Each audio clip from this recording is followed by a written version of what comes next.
ওকে, good morning সবাইকে আবারও। আশা করি আমার কথা শুনতে পাচ্ছ। তো আমরা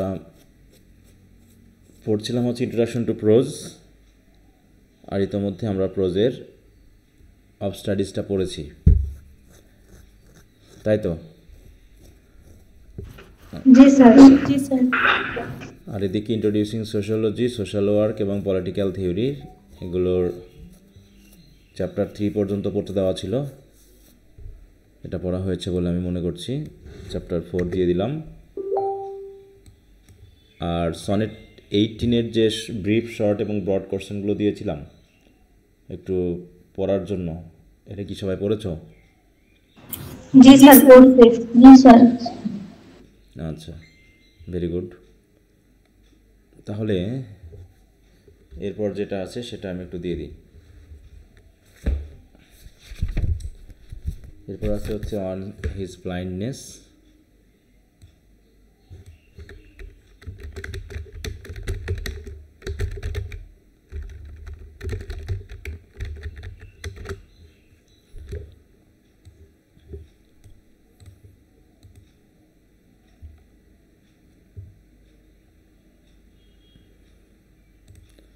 আচ্ছা, এটা আগামী 19 তারিখ পর্যন্ত সময় দিলাম।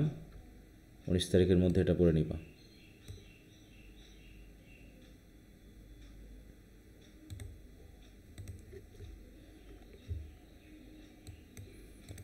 আচ্ছা, ঠিক আছে।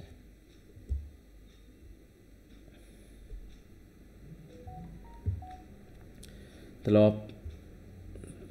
হচ্ছে অফ স্টাডিজ নিয়ে কোনো কিছুতে কারো সমস্যা আছে বলো। আজকে আমরা তাহলে নতুনটা শুরু করব। তাহলে আজকে আমরা গেটিসবার্গ অ্যাড্রেসটা পড়ব।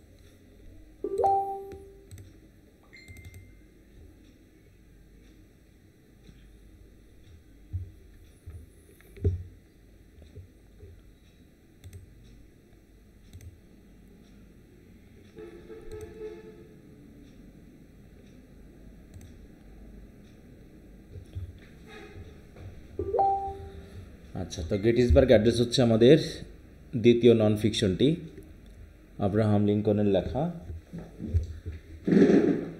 আব্রাহাম লিঙ্কন কে ছিলেন বলেন শুনি।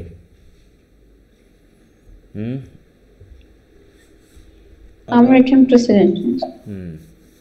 আমেরিকার কততম প্রেসিডেন্ট ছিলেন জানা আছে?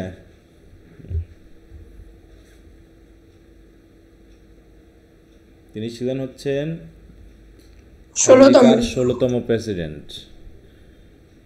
তিনি মেনলি 1809 সালে জন্মগ্রহণ করলেও 1865 সালে তিনি হত্যার শিকার হন। ঠিক আছে? তো অ্যাসাসিনেটেড মানে কি? অ্যাসাসিনেশন মানে কি বোঝায়? হত্যা করা। কেমন হত্যা? শুধু হত্যা বললে হবে?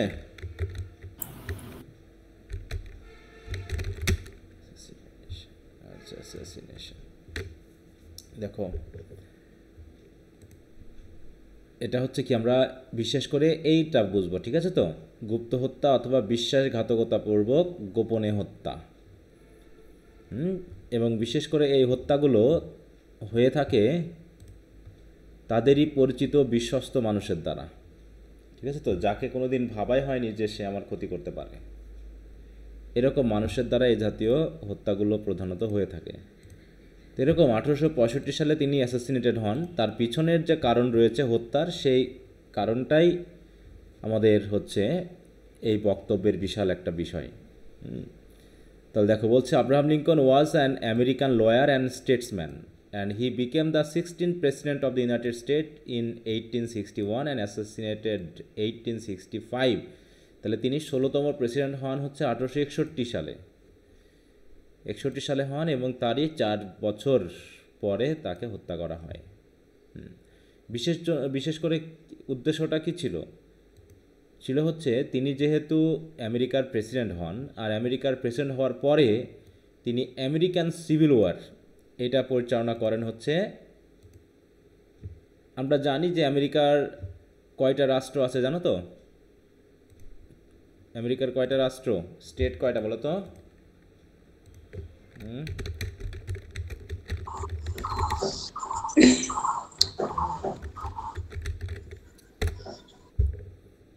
দেখো কয়টা স্টেট আছে?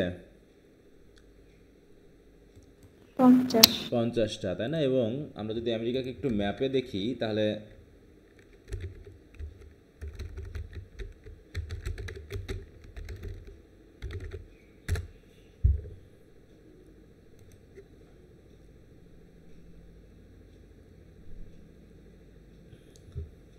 এই যে দেখা যাচ্ছে তো নাকি, এই হচ্ছে আমেরিকা।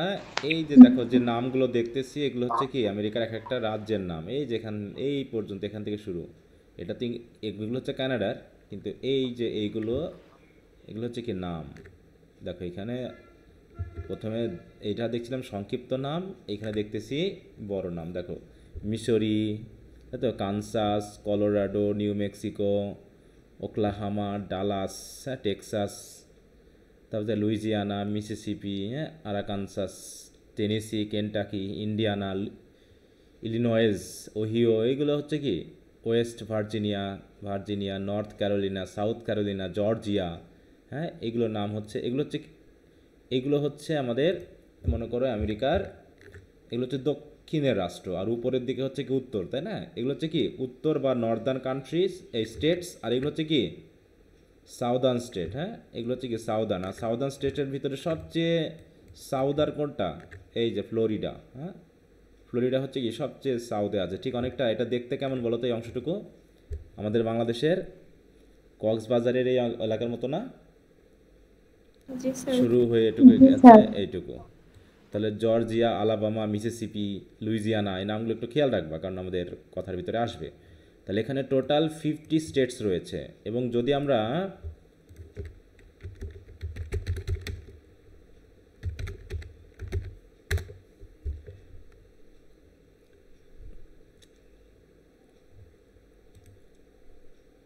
দেখো এই যে এখানে যেটা আমরা দেখতে পাচ্ছি, এই যে এখানে টোটাল আছে 50। হ্যাঁ, স্টার্স আছে কিন্তু, ঠিক আছে তো? এই স্টেটসগুলোকে নির্দেশ করার জন্য। তো এর ভিতরে কিছু রাষ্ট্র ছিল যারা হচ্ছে স্লেভারি বা হচ্ছে কাস্টমস অফ স্লেভারি, মানে স্লেভ প্রথা, মানে দাস রাখা এবং সে তাদেরকে কেনাবেচা করা, অনেকটা গরু ছাগলের মতো তৎকালীন সময়ে দাসদেরকে কেনাবেচা করা যেত। ঠিক আছে তো? বিশেষ করে দাস কারা হতো? তৎকালীন সময়ে যারা রেড ইন্ডিয়ান ছিল। ঠিক আছে তো? এদেরকে বলা হতো রেড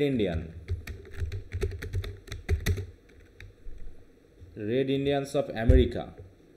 তাহলে এরা ছিল হচ্ছে নিগ্রো। ঠিক আছে তো? হ্যাঁ, দেখো নেটিভ, এরাই ছিল নেটিভ। আমেরিকা কবে আবিষ্কৃত হয় জানা আছে? ঠিক আছে, জানা আছে বলো? আমেরিকা ডিসকভারি হয় কবে? 1776। না, ওটা তো স্বাধীনতা, কিন্তু আমেরিকা আবিষ্কার হয়। ক্রিস্টোফার কলম্বাস আবিষ্কার করেন 1492 সালে। ঠিক আছে তো? 1492 সালে আমেরিকা আবিষ্কৃত জি হয়। স্যার। আবিষ্কৃত হয় মানে তৎকালীন সময়ের ইউরোপিয়ানরা আমেরিকা নামের এই যে স্টেটটা আমরা বর্তমানে দেখতেছি, দেখো এই যে বলতেছে on the morning of October 12, 1492 প্রথম হোয়াইট পিপলরা এই আমেরিকাতে প্রবেশ করে। তার আগ পর্যন্ত কারা ছিল? এই আমেরিকান যে দ্বীপটা বা যে রাষ্ট্রটা, এখানে আসার আগ পর্যন্ত আমরা কিন্তু দেখো ডার্ক কান্ট্রি বলতে ইউরোপিয়ান চোখ দিয়েই বুঝি। ইউরোপিয়ানরা যেহেতু তৎকালীন সময়ে কিছুটা হলেও মোটামুটি আধুনিকতার ছোঁয়া পেয়েছিল, বা হচ্ছে শিক্ষা দীক্ষা, তারপরে বিভিন্ন ধরনের ভ্রমণ করা, আবিষ্কার করা, এগুলোতে ইউরোপিয়ানরা বেশ আগিয়েছিল, বিশেষ করে পর্তুগিজ বা এই জাতীয় রাষ্ট্রগুলো।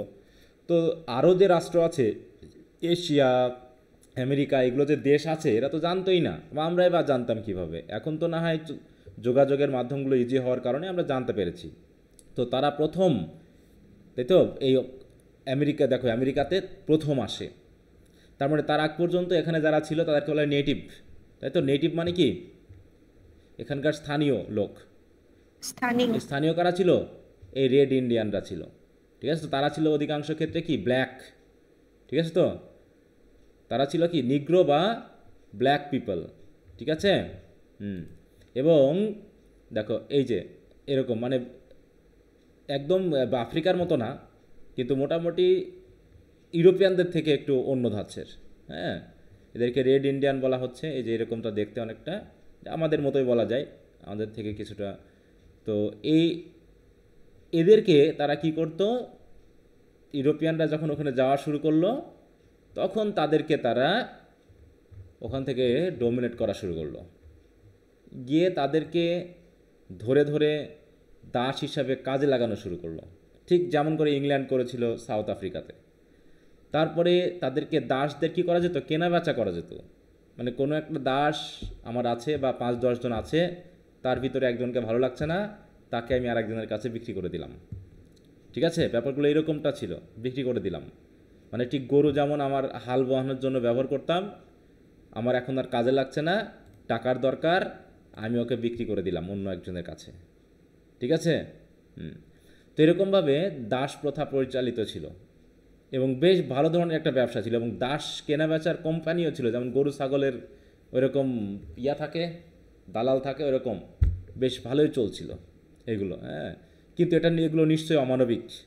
কারণ দাস প্রথার সিস্টেমটা কেমন ছিল এবং কিভাবে তাদেরকে কাজে লাগানো হতো, সেটা যদি বিলাভড নামে একটা নভেল আছে, ওই নভেলটা যদি পড়ো 4th ইয়ারে বিশেষ করে, তাহলে বুঝতে পারবা যে কিভাবে এদেরকে ব্যবহার করা হতো। মানে এমনও দেখা গেছে যে হয়তো হোয়াইট পিপলদের কোনো বাচ্চার হচ্ছে তার মায়ের দুধ পাচ্ছে না, ঠিক আছে, তখন ওই ব্ল্যাক উইমেনদের বা রেড ইন্ডিয়ান উইমেনদের বা দাসদের উইমেনদেরকে ব্যবহার করা হতো তাদের সন্তানদেরকে ঠিক দুগ্ধ পান করে বড় করার জন্য, ঠিক আছে তো। এবং তাদের সন্তানেরা পেত না, তাই তো। তারপরে তাদেরকে মানে যখন নিয়ে যাওয়া হতো, গরু যেমন করে বেঁধে নিয়ে যাওয়া হয়, দড়ি দিয়ে বেঁধে তাদেরকে ওইভাবে নিয়ে যাওয়া হতো, এবং বিভিন্ন ধরনের ছোটো ছোটো কুঠিরে আটকে রাখা হতো, যেমন করে আমরা ছাগল গরু খোয়াড়ে আটকে রাখি। হ্যাঁ, মানে প্রচুর অমানবিক অত্যাচার তাদের উপর করা হতো। তো এইগুলো অনেক সচেতন মানুষ ছিল, অনেক মানবিক মানুষ যেগুলো বলি ছিল, যারা এগুলো আসলে সহ্য করতে পারেনি, সেটা হোয়াইট হোক অথবা ব্ল্যাক হোক। তারা চেয়েছিলেন যে এগুলোকে কীভাবে দমন করা যায়। তো এটা নিয়ে বেশ আন্দোলন চলছিল, এবং 1661 সালে যে নির্বাচন হয়, তাতে আমেরিকাতে যে নির্বাচন হয়, সেই নির্বাচনে বিশেষ করে আব্রাহাম লিঙ্কন এবং তার পার্টি, তারা প্রধানত এই কাস্টম অফ স্লেভারি দূর করার তাদের শপথ নিয়েই তারা নির্বাচন করে, এবং নির্বাচনে জিতেও যায়, ঠিক আছে তো, জিতেও যায়। জেতার কারণে তিনি এটার বিরুদ্ধে মানে কি বলবো স্ট্রং অ্যাকশন নেন যে কাস্টম অফ স্লেভারি থাকবে না। কিন্তু দেখা যাচ্ছে যে তিনি চাইলে তো হচ্ছে না, কারণ কি অনেক রাষ্ট্র ছিল আমেরিকার যারা স্লেভারি প্রথার পক্ষে ছিল, তারা চাচ্ছিল যে স্লেভারি প্রথা চলুক। হ্যাঁ, এইখানে যে এই যে সাউদার্ন স্টেটগুলো, এই স্টেটগুলো চাচ্ছিল যে স্লেভারি প্রথা বন্ধ না হোক, কারণ এটা একটা ভালো ধরনের বিজনেস। যেমন ধূমপান কি স্বাস্থ্যের জন্য ভালো? এটা কি উপকারী? এক কোনোভাবে কি উপকারী? এটা কোনোভাবে কি উপকারী না? যদি আমরা বলি যে না স্যার কোনো না কোনো দিক থেকে উপকারী, তাই আমরা এখনও দেশে টিকিয়ে রেখেছি, এখনও ধূমপান হচ্ছে, এখনও তামাক চাষ হচ্ছে, কারণ এটা আমাদের জন্য উপকারী। হয়তো 10টা দিকে উপকারী বা 15টা দিকে ক্ষতিকর, তাও তো উপকারী হলে আমরা রাখবো। কিন্তু ধূমপান কি আদৌ উপকারী? একদমই উপকারী না, তাই তো। তাও হয়তো বা দেখাচ্ছে যে ইউরোপিয়ান কান্ট্রিরা যে ওয়াইন টোয়াইন পান করে, সেটাও যদি পরিমাণ মতো করা হয় তাও স্বাস্থ্যের জন্য উপকার আছে। কিন্তু ধূমপানটা তো আমাদের জন্য কোনোভাবেই উপকারী না, ধূমপান তো আমাদের কোনোভাবেই উপকারী না। তারপরে তো আমরা হর হামেশে পাবলিক প্লেসে ধূমপান করতেছি এবং তামাক চাষ হচ্ছে। তাহলে সরকার এটাকে বন্ধ করতে পারছে না কেন? সরকার ঘোষণা করলেই তো বন্ধ হয়ে যাবে, কি কারণে বন্ধ হচ্ছে না? এর উদ্দেশ্যটা কি বলো? ব্যবসা পরিধি অর্থনৈতিক, তাই না? অর্থনৈতিক অর্থনীতিকে উপকার করতেছে, কারণ এর ফ্যাক্টরি আছে, অনেক মানুষ এখানে কাজ করে, তামাক চাষ একটা লাভজনক কৃষিকাজ, এই জন্য বন্ধ হচ্ছে না। তাহলে অর্থনৈতিক দিকটাকে দেখে আমরা আমাদের শারীরিক ব্যাপারটাকে কিন্তু এড়িয়ে যাচ্ছি। ঠিক ওই রকম ওখানেও এরকমটা ছিল, যেটা একটা ভালো ধরনের ব্যবসা ছিল, ঠিক আছে তো, এটা ভালো ধরনের বিজনেস, এবং ইউরোপিয়ানরা সস্তায় তারা কি পেত, শ্রম পেত, সস্তায় তাদেরকে তারা ইউজ করতে পারতো, তাহলে এটা বন্ধ করা যাবে না। তাহলে এই পক্ষ নিয়ে তারা কিন্তু এটা চাচ্ছিল। কিন্তু দেখা যাচ্ছে নর্দার্ন যে স্টেটগুলো আছে এরা চাচ্ছিল, তারা দেশটা কিন্তু দুই ভাগে ভাগ হয়ে গিয়েছিল। কিছু স্টেট, বিশেষ করে নর্দার্ন যে স্টেটগুলো আছে এই স্টেটগুলো চাচ্ছিল যে প্রথা বন্ধ হোক, আর সাউদার্ন যে স্টেটগুলো আছে এরা চাচ্ছিল প্রথা চলুক। এই নিয়ে আমেরিকা দুটো অংশে ভাগ হয়ে যায়, ঠিক আছে তো। তাহলে আব্রাহাম লিঙ্কনের পক্ষে যে রাজ্যগুলো ছিল সেগুলোকে বলা হতো ইউনিয়ন। কি বলা হচ্ছে? ইউনিয়ন, ইউনিয়ন, ঠিক আছে তো। ইউনিয়ন। তাহলে তিনি বললেন succeeded in preserving the union, তাহলে যে রাজ্যগুলো এর পক্ষে ছিল সেইগুলো তিনি প্রিজার্ভ করতে পেরেছিলেন, যে একতাবদ্ধতা করতে পেরেছিলেন, এবং তিনি সাকসেসফুল হয়েছিলেন যে স্লেভারিটা বন্ধ করার জন্য। যদিও তিনি আন্দোলন করেছিলেন কিন্তু আসলে পুরোপুরি বন্ধ করতে পারেননি, কারণ এরপর আমরা যখন আব্রাহাম লিঙ্কনের পরবর্তীতে যখন আমরা আরও 100 বছর পরে, তাই না, মার্টিন লুথার কিংয়ের ভাষণটা পড়বো, আই হ্যাভ এ ড্রিম, তখনও বুঝতে পারবো যে 100 বছর চলে গেলেও আমেরিকা থেকে কিন্তু স্লেভারি বন্ধ হয়নি, ঠিক আছে তো, দাস প্রথা বন্ধ হয়নি বা ব্ল্যাক ডমিনেশন বন্ধ হয়নি। ওকে, তো যাই হোক, এর পিছনে তাহলে আমেরিকা কবে থেকে এই কাজটা শুরু করলো, কবে থেকে দাস প্রথা শুরু হলো? ঠিক আমেরিকা যেদিন থেকে আবিষ্কৃত হলো, যখন থেকে হোয়াইট পিপলরা এখানে আসতে শুরু করলো এবং এখানে তারা থেকে তারা স্থানীয় লোকজনদেরকে ডমিনেট করা শুরু করলো। তো যাই হোক, তাহলে আমরা দেখলাম 1492 সালে আমেরিকা আবিষ্কৃত হলো, তখন থেকে হোয়াইট পিপলরা এখানে আসতে শুরু করলো, তাই তো। ইউরোপিয়ানরা আস্তে আস্তে, বিশেষ করে ইংল্যান্ডের মানুষজন, বিশেষ করে ইংল্যান্ডের পিপলেরা এখানে আসতে শুরু করলো। তাহলে এখন যারা সাদাদের আমরা দেখতেছি এরা কোথা থেকে আসা? এখন আমেরিকাতে যে সাদাগুলো দেখতেছি ইংল্যান্ড থেকে। ইংল্যান্ড, তাই তো, বা ইউরোপিয়ান বিভিন্ন কান্ট্রি থেকে যাওয়া, ধরে নিই মেইনলি হচ্ছে ইংল্যান্ডের। তো এখন আমেরিকা নামক যে রাজ্যটা হলো, রাষ্ট্রটা তৈরি হলো বা দেশটা তৈরি হলো, তাহলে সেটা ছিল কার অধীনে? ইংল্যান্ডের অধীনে, কারণ ইংল্যান্ডের মানুষেরাই ওখানে ছিল। কিন্তু কয়েক জেনারেশন পরে, তাহলে দেখো 1492 পরবর্তী 1776 সালে স্বাধীনতা যুদ্ধ শুরু হয় ওদের। আমাদের যেমন 26শে মার্চ হয়েছিল, ঠিক দেখো তাহলে কত বছর পরে? প্রায় 300-400 বছর পরে, তাই না? তাহলে 300-400 বছর মানে অনেক জেনারেশন কিন্তু চলে গেছে। কারণ আমরা একটা জেনারেশনকে যদি 80 বছর করে ধরি, তাহলে কয়টা জেনারেশন যাচ্ছে? প্রায় 5টা জেনারেশন চলে গেছে।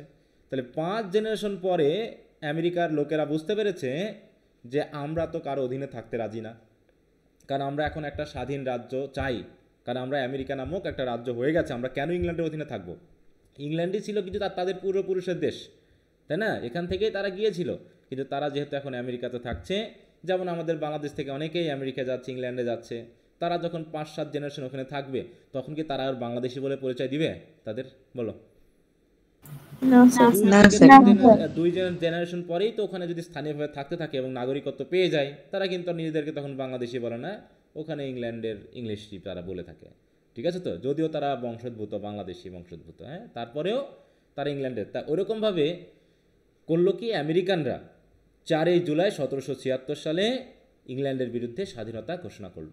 দেখো, through the declaration of independence, এই নামে, through the declaration of independence, হ্যাঁ, যেমন আমাদের দেশেও এরকম ঘোষণা দেওয়া হয়েছিল, বঙ্গবন্ধু দিয়েছিলেন, তাই না। The American colonies declare themselves, তাহলে আমেরিকা একটা কলোনি ছিল, কলোনি হয়ে গেছিল, তাই না, কলোনি রাজ্য হয়ে গেছিল। তারা কি করলো? তারা নিজেদেরকে ইন্ডিপেন্ডেন্ট নেশন হিসাবে তারা ঘোষণা করলো এবং fought a war against Great Britain. দেখো, গ্রেট ব্রিটেনের বিরুদ্ধে তারা যুদ্ধ ঘোষণা করলো 1776 সালে। এগুলো খেয়াল রেখো কিন্তু ব্রিফ কোশ্চেনের জন্য, আমরা এখনও টেক্সটে যাই নাই, ব্যাকগ্রাউন্ড ইতিহাসটা ভালো করে না জানলে টেক্সট বুঝতে অসুবিধা হবে। তাহলে 1776 সালে স্বাধীনতা যুদ্ধের মাধ্যমে তাদের যুদ্ধ শুরু হলো। অ্যাট লাস্ট অন 3 সেপ্টেম্বর 1783, তাহলে কত বছর যুদ্ধ হলো?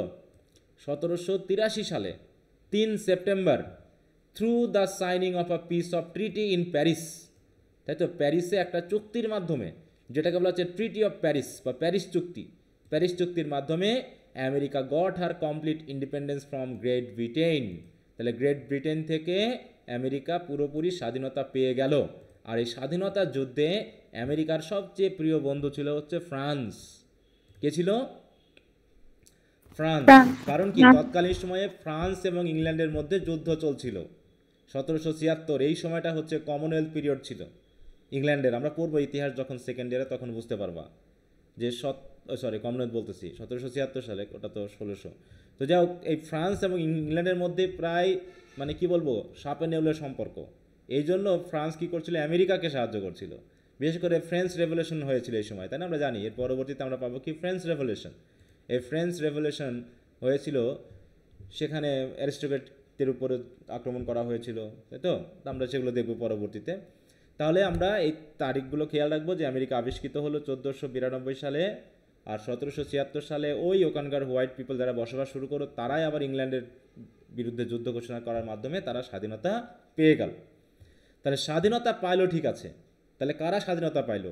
ওখানকার নেটিভ রেড ইন্ডিয়ান যারা ছিল তারা, নাকি এই হোয়াইট পিপল যারা ওখানে বসবাস করতেছিল তারা পাইলো স্বাধীনতা? হ্যাঁ, হোয়াইট হ্যাঁ, পিপল। White people. কিন্তু নেটিভ যারা ছিল তারা তো দাস হিসাবেই থাকলো, তারা তো ওখানকার হোয়াইট পিপলদের দাস হিসাবেই থাকলো। তাহলে এখন এরকম স্বাধীনতা যুদ্ধের পরেও সে স্বাধীনতা যুদ্ধে একটা বড় ধরনের সাংবিধানিক একটা নিয়ম ছিল, যেখানে আমেরিকার বলা হচ্ছে আমেরিকার সংবিধান কিন্তু সবচেয়ে ছোট পৃথিবীর ভিতর, তাই না? তারা মানুষের তা তো স্বাধীনতাতে বিশ্বাস করে, গণতান্ত্রিক স্বাধীনতাতে বিশ্বাস করে, কিন্তু তারা নিজেরাও মাঝে মাঝে মানে না। হ্যাঁ, তো এরকম আর কি। তাহলে সেখানে বলা হয়েছিল কি, যে সকল পিপল, তাই তো, সেটা দল মত নির্বিশেষে, ধর্ম জাতি বর্ণ নির্বিশেষে তারা সকলে স্বাধীনভাবে দেশে বসবাস করবে। এইটা থাকা সত্ত্বেও আসলে ব্ল্যাক বা রেড ইন্ডিয়ান বা নেটিভ পিপলরা কিন্তু অরিজিনাল স্বাধীনতা পায়নি। ঠিক আছে তো? যেহেতু পায়নি, তারা দাস হিসাবে ছিল। তো এই দাসের এই বিরুদ্ধে কিন্তু অনেকদিন আগে থেকে আন্দোলন চলে আসতেছিল, কিন্তু এটা কার্যকরী হচ্ছিল না, কারণ সরকারের প্রধান থেকে যদি কোনো পদক্ষেপ না নেওয়া হয় তাহলে তো এগুলো সফল হবে না। তো সেই হিসাবে দেখো আমেরিকান সিভিল ওয়ার কীভাবে শুরু হয়। On November 6, 1860 Lincoln was elected 16th president. হ্যাঁ, and he was the first Republican president. দেখো, রিপাবলিকান প্রেসিডেন্ট। এখন আমেরিকার প্রেসিডেন্ট কে বলতে পারো? Donald Trump. হ্যাঁ, ডোনাল্ড ট্রাম্প। সে কোন দলের জানো? ডেমোক্রেটিক না রিপাবলিকান জানো? তিনি কিন্তু হচ্ছে রিপাবলিকান পার্টির, ঠিক আছে, রিপাবলিকান প্রেসিডেন্ট। তো সেরকম তিনি ছিলেন। দেখো 1860 সালে, তাহলে কত স্বাধীনতা পাওয়ার কত বছর পরে? আরও প্রায় কত, প্রায় 100 বছর নাকি? এদিকে যদি 1760 ধরি তাহলে 100 বছর, ওই তো মোর ভিতরে 16 বছর কম বেশি। হ্যাঁ, 16 বছর কম বেশি মানে কত? 84 বছর না? 84 বছর। তাহলে 84 বছর পরে, মানে স্বাধীনতা 84 বছর পরে 16তম প্রেসিডেন্ট হন।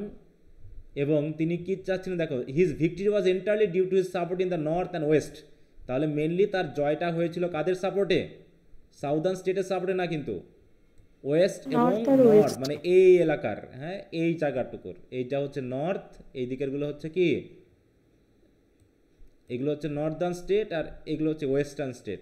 এই কিছু স্টেটের সহায়তায় তিনি মোটামুটি, কারণ এই স্টেটগুলো একটু বড়, দেখো তো এগুলো একটু বড় না, এগুলো একটু ছোটো ছোটো, এই রাজ্যগুলো একটু ছোটো ছোটো দেখো, আর এইগুলো একটু বড়। তাহলে এই রাজ্যগুলোর সাপোর্টে তিনি মোটামুটি প্রেসিডেন্ট হন। দেখো, এবার বলা হচ্ছে no ballots were cast for him in 10 of 15 southern slave state. তাহলে সাউদার্ন যে 15টা রাজ্য ছিল যেখানে স্লেভ চলতেছিল, স্লেভারি প্রথা ছিল, তার ভিতরে 10টা থেকে তিনি কোনো ভোটই পাননি। দেখো, নো ব্যালটস ওয়ার কাস্ট মানে তিনি কোনো ভোট পাননি 15টার মধ্যে 10টা রাজ্য থেকে। ঠিক আছে তো? And he won only 2 of 996 counties in all the southern state. আমাদের যেমন প্রায় 300টা কি রয়েছে, নির্বাচনী এলাকা রয়েছে। তো এই 15টা সাউদার্ন রাষ্ট্রের ভিতরে দেখো 996টা কাউন্টি ছিল, তার ভিতরে মাত্র তিনি 2টাতে যেতেন। তার মানে কি কি পরিমাণে দেখো সাপোর্ট করতেছিল এই সাউদার্ন স্টেটগুলো স্লেভারি প্রথাকে, যে তারা ভোটই দিল না। অতএব এই যে তিনি মাত্র 2টা ভোট পাইলেন, মানে 2টা কাউন্টি পাইলেন, এটা দিয়ে বোঝা যাচ্ছে যে রাজ্য কিন্তু, মানে আমেরিকা কিন্তু 2টা অংশে ভাগ হয়ে গেল। এটা হচ্ছে ওয়েস্টার্ন এবং নর্দার্ন পার্ট, আর একটা হচ্ছে সাউদার্ন পার্ট, তাই তো? এই 2টা রাজ্যে ভাগ হয়ে গেল, 2টা অংশে ভাগ হয়ে গেল। অতএব the south was outraged by Lincoln's election, অতএব লিঙ্কন যখন জিতে গেল তখন সাউদার্ন যে স্টেটগুলো ছিল তারা খুব রেগে গেল এবং তারা করলো কি প্রতিবাদে, ইন রেসপন্স মানে কি প্রতিবাদে, তারা secessionist implemented plan to leave the union. দেখো ইউনিয়ন মানে কি, ওই যে 50টা রাজ্যের ভিতর যে একাগ্রতা একাত্মতা, সেটা তারা ইউনিয়ন নামে জানতো, কিন্তু তারা এই ইউনিয়ন ত্যাগ করার সিদ্ধান্ত নিল। ঠিক আছে, তাহলে ইউনিয়ন ত্যাগ করার সিদ্ধান্ত নিল কারণ কি ইলেকশনে, দেখো তো আমরা আমেরিকাকে কি বলে কি নামে চিনছি বলো তো, ইউনাইটেড স্টেটস অফ আমেরিকা না, এক একটা স্টেটস কিন্তু এরা স্বাধীন, এই স্টেটগুলো কিন্তু নিজে নিজে স্বাধীন। ঠিক আছে, রাজ্যগুলো কিন্তু নিজে নিজে স্বাধীন এবং তারা ইউনাইটেডলি একটা দেশ গঠন করেছে। তাহলে 50টা রাজ্যের একটা ইউনাইটেড মানে হচ্ছে গ্রুপ হচ্ছে আমেরিকা, তাই বলছে ইউনাইটেড স্টেটস। তাহলে ইউনাইটেড স্টেটসগুলোকে ইউনিয়ন বলে তৎকালীন সময় মানা হতো। তাহলে পুরোগুলো ইউনিয়নে ছিল, কিন্তু তারা বললো আমরা ইউনিয়নে থাকবো না, আমরা এক থাকবো না, আমরা ভেঙে ফেলবো। দেখো বলছে before he took office in March 16, 1861, তার মানে লিঙ্কন 1860 সালের আমেরিকাতে নির্বাচনে জিতলেও দেখো 1861 সালে তিনি মেনলি তার প্রেসিডেন্সি গ্রহণ করেন। আর গ্রহণ করার আগেই এই যে সাউদার্ন স্টেটগুলো তারা কি করলো, তারা কি করলো, তাদের ইউনিয়ন ত্যাগ করলো। দেখো প্রথম কে ত্যাগ করলো, দেখো অন ডিসেম্বর 20, 1860, দেখো 1860 সালেই ডিসেম্বরের 20 তারিখেই South Carolina took the lead by adopting an ordinance of secession. হ্যাঁ, সিসেশন মানে কি বিচ্ছিন্ন হওয়া। দেখো সাউথ ক্যারোলিনা, তাহলে এটা কোন রাজ্য বলো তো, এই যে সাউথ ক্যারোলিনা, এই যে দেখতে পাচ্ছ, এ প্রথম সে করলো, ঘোষণা করলো যে আমরা ইউনিয়নের সাথে নেই, তাই তো, আমরা ইউনিয়নের সাথে, এই যে নর্থ ক্যারোলিনা, সাউথ ক্যারোলিনা। হ্যাঁ, তারপরে কি হলো, একে ফলো করে, দেখো একে ফলো করে করলো কি, বাই ফেব্রুয়ারি 1, তাহলে ফেব্রুয়ারি 1 তারিখের মধ্যেই 1861 সালের Florida, Mississippi, Alabama, Georgia, Louisiana, Texas, এই রাজ্যগুলো আবার করলো কি, তারা একই পদক্ষেপ নিল যে তারা ইউনিয়নে থাকবে না। দেখো মিসিসিপি, ফ্লোরিডা গেলে কোনগুলো, এই যে মিসিসিপি, হ্যাঁ এই যে মিসিসিপি, জর্জিয়ানা, হ্যাঁ লুইজিয়ানা, দেখো এই যে জর্জিয়া, লুইজিয়ানা, আলাবামা, ঠিক আছে তো, এইগুলো করলো কি, তারাও বললো যে আমরাও থাকবো না। এইভাবে করে হলো কি, দেখো আবার পরবর্তীতে আরও ফলোড, তারপর 6 of the states declare themselves to be a sovereign nation, এবং তাদের ভিতরে আবার কিছু রাজ্য ঘোষণা করলো যে আমরা এখন থেকে স্বাধীন। তাহলে এটা হলো কি, এবং তারা কি গঠন করলো, the Confederate States of America. তাহলে এমনিতে হচ্ছে ইউনাইটেড স্টেটস অফ আমেরিকা, আর তারা গ্রহণ কি নাম দিল, তারা ইউনিয়ন ত্যাগ করে কি নাম দিল, কনফেডারেট স্টেটস অফ আমেরিকা, এবং তারা নিজস্ব একটা কনস্টিটিউশন বা সংবিধান গ্রহণ করলো। দেখো নিজেরাই একটা সংবিধান তৈরি করলো। এবং পরবর্তী কি হলো, the upper southern border states, অন্যদিকে আপার সাউদার্ন যে বর্ডার স্টেটগুলো আছে, তাহলে আপার সাউদার্ন স্টেট, তাহলে কোনগুলো, এরা এই যে উপরের দিকে, হ্যাঁ আপার মানে কি, মানে সাউদার্নের একটু উপরের দিকে এই রাজ্যগুলো, হ্যাঁ এই যে এই রাজ্যগুলো, দেখো এখানে কিছু নাম দেওয়া আছে, এই রাজ্যগুলো করলো কি, দেখো Delaware, Maryland, Virginia, North Carolina, Tennessee, Kentucky, Missouri, হ্যাঁ আরাকানসাস, এরাও করলো কি, ইনিশিয়ালি রিজেক্টেড দ্য, দেখো সেশনিস্ট আপিল, তারা অবশ্য প্রথমে এই ইউনিয়ন ত্যাগ করেনি, তারা একটু রিজেক্ট করলো।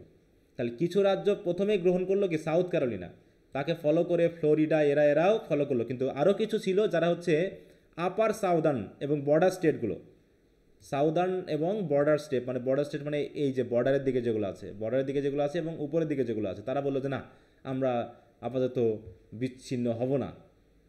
তো যাই হোক, এরা রিজেক্ট করলো দ্য সেশনিস্ট আপিল।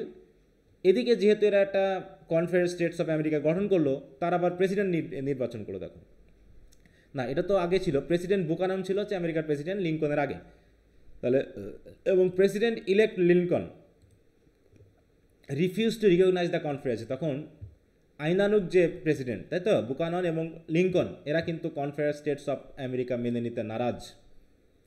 ডিক্লেয়ারিং সিসেশন ইলিগাল, তারা বললো না এই বিচ্ছেদ ইলিগাল, এর বিরুদ্ধে যুদ্ধ ঘোষণা করা হবে।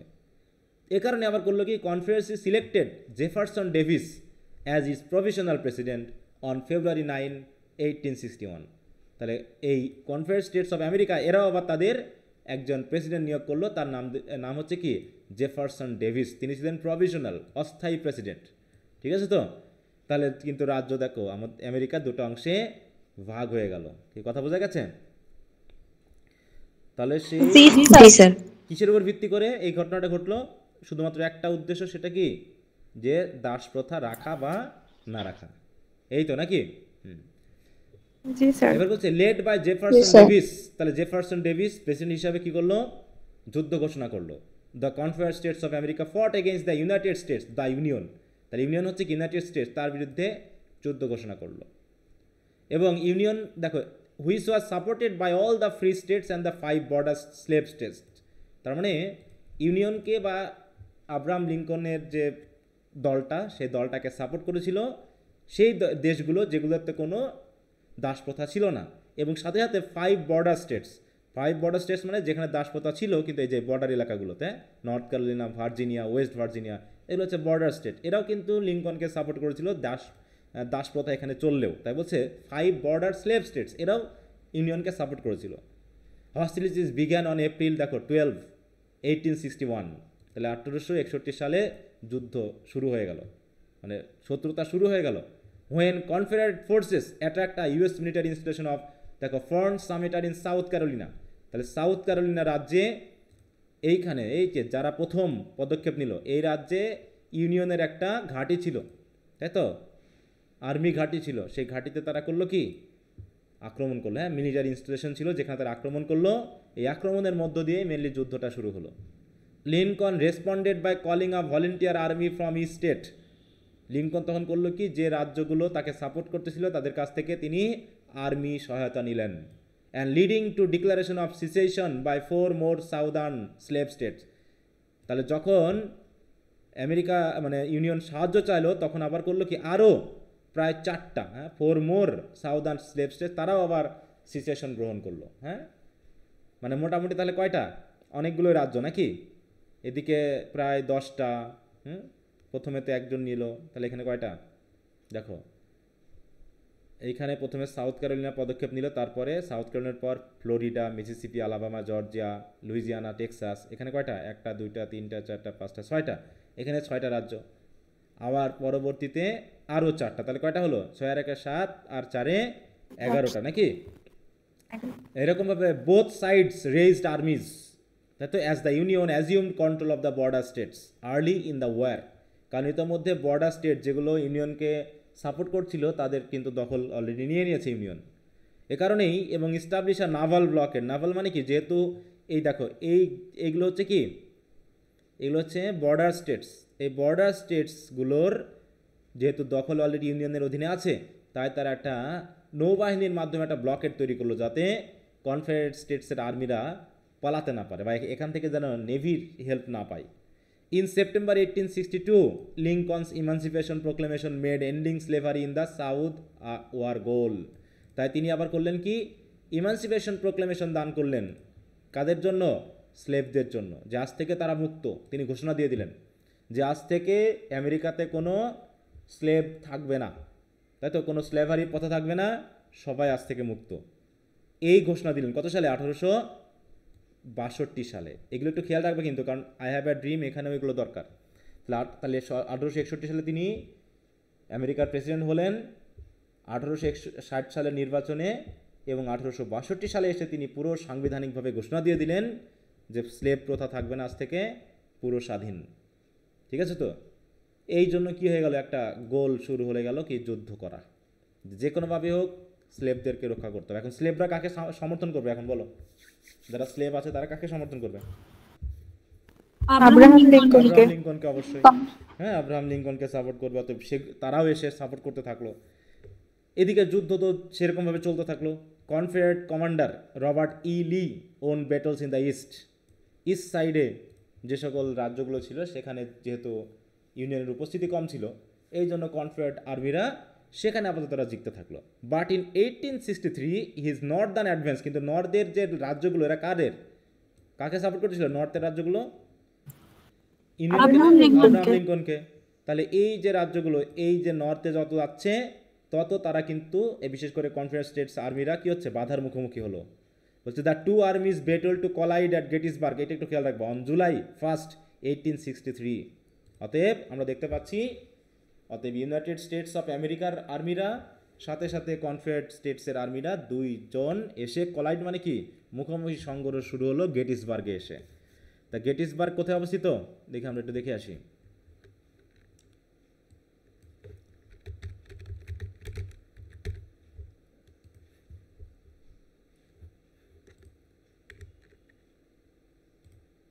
আরে বাবা,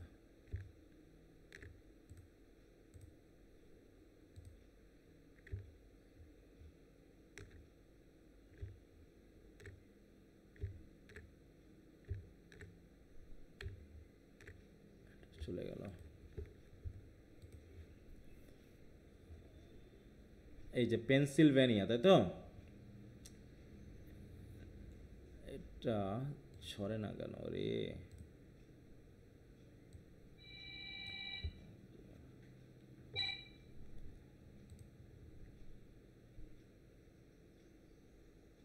আমরা যে দেখবো, দেখো এটা আর দেখা সরেও না যায়ও না। আচ্ছা, তো যাই হোক, এই যে হচ্ছে গেটিসবার্গ এই এলাকাটা।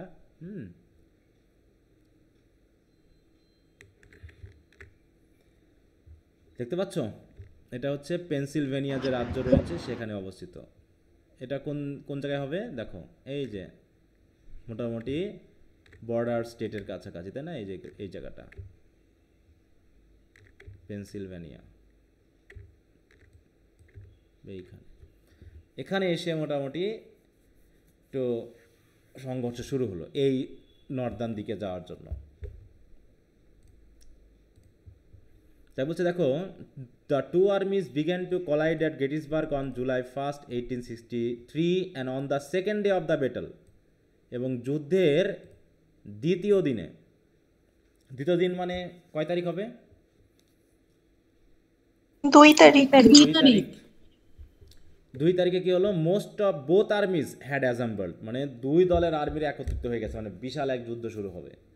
The union line was laid out in a defensive formation resembling a fishhook. Fishhook মানে কি? মাছ ধরার যে বড়শি থাকে না, ওই ওর মতো করে তার একটা ডিফেন্সিভ নিল, পর্যায়ে, মানে একটা ফর্ম গ্রহণ করলো, যাতে লিয়ের এই আর্মিরা সামনের দিকে এগিয়ে গিয়ে যেন আটকে যায়, ধরা পড়ে যায়। হ্যাঁ, Lee launched a heavy assault on the ইউনিয়নের উপর বিশাল একটা আক্রমণ শুরু হলো। And fierce fighting raged at Little Round Top. দেখো কয়েকটা জায়গায়, লিটল রাউন্ড টপ হচ্ছে একটা জায়গা, দ্য হোয়াইটফিল্ড একটা জায়গা, ডেভিলস ডেন একটা জায়গা, অ্যান্ড দ্য পিস অর্চার্ড, এই জায়গাগুলোতে মোটামুটি ব্যাপক হারে যুদ্ধ চলল। All across the battlefield despite significant losses the union defenders held their lines. হ্যাঁ, মানে ব্যাপক ক্ষয়ক্ষতি হওয়া সত্ত্বেও পুরো যুদ্ধক্ষেত্রগুলোতে ইউনিয়নের যারা আর্মি ছিল বা যোদ্ধা ছিল তারা খুব স্ট্রংলি ডিফেন্ড করলো, এবং তাদের যে লাইন ফিশুক, তাই তো, বর্ষির মতো করে যে মানে তারা একটা ফর্ম নিয়েছিল বা পর্যায় গ্রহণ করেছিল, সেটা তারা ধরে রাখলো।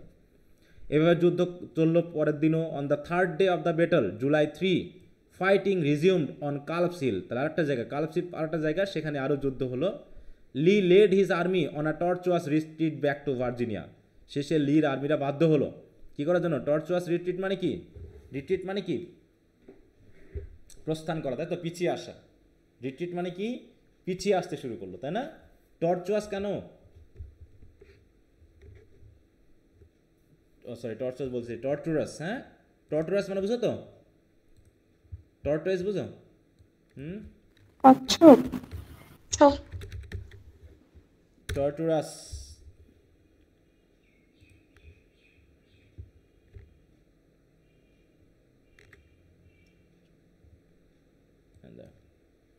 টর্চুরাস, হ্যাঁ, টর্চুরাস এটা হচ্ছে কি? Characterized by involving and causing pain on suffering, মানে ব্যাপক ক্ষয়ক্ষতি স্বীকার করে নিয়ে, হ্যাঁ, ক্ষয়ক্ষতি স্বীকার করে নিয়ে, ঠিক আছে তো? তারা রিট্রিট করতে থাকলো। ইন দ্য 3-day ব্যাটল, তাহলে এখানে কয়দিন যুদ্ধ হলো? 3 দিন। 3 দিন, তাই তো? জুলাই 1 থেকে জুলাই 3, 1800 কত সালে? 63 সালে। 1863 সালে 1 জুলাই থেকে 3 জুলাই পর্যন্ত মোটামুটি যুদ্ধটা হলো। এই 3-day ব্যাটলে দেয়ার ওয়ার 446,000, আর একদিকে হচ্ছে 51,000 আমেরিকান ক্যাজুয়ালিটিস হলো। এক দলের জন্য প্রায় 46,000, আর দলের জন্য 51,000। তাহলে দেখো গেটিস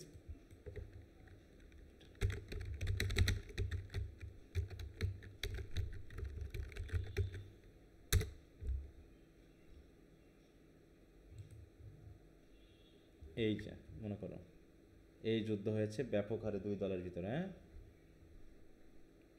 এই যে চলছে দেখা যাচ্ছে ম্যাপে ইয়াতে। জি স্যার।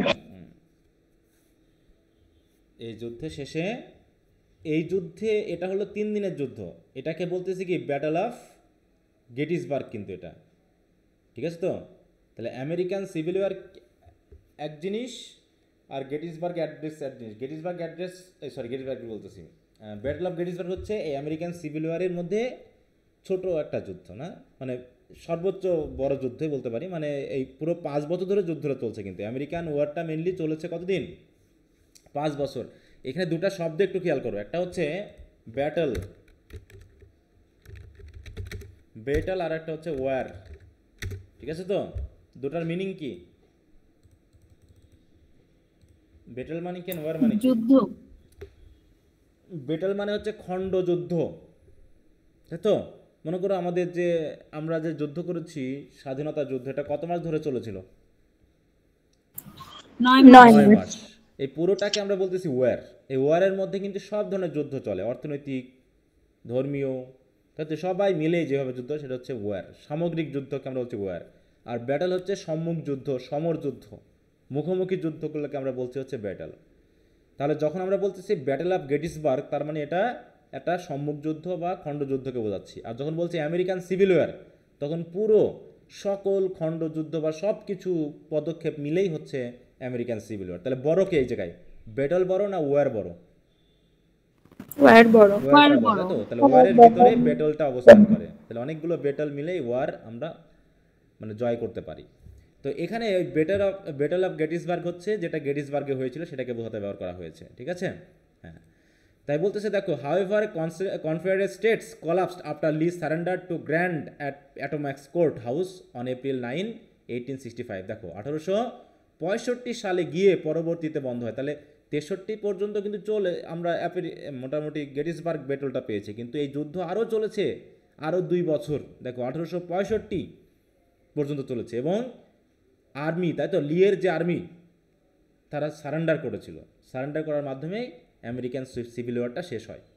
কত সালে শেষ হয়? 1865 সালের 9 এপ্রিল। তারিখটা খেয়াল রাখবা, 1865 সালের 9 এপ্রিল। কয়েকটা সাল তারিখ কিন্তু খেয়াল রাখতে হবে। একটা হচ্ছে আমেরিকার প্রেসিডেন্ট হয় কত সালে, কত সালে নির্বাচন হয়, কত তারিখে বা কত সালে তিনি প্রেসিডেন্সি গ্রহণ করেন, তাই তো।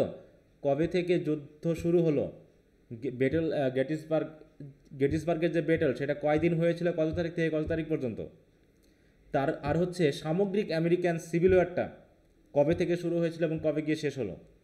তাহলে formally April 9, 1865 American civil war শেষ হলো, ঠিক আছে তো।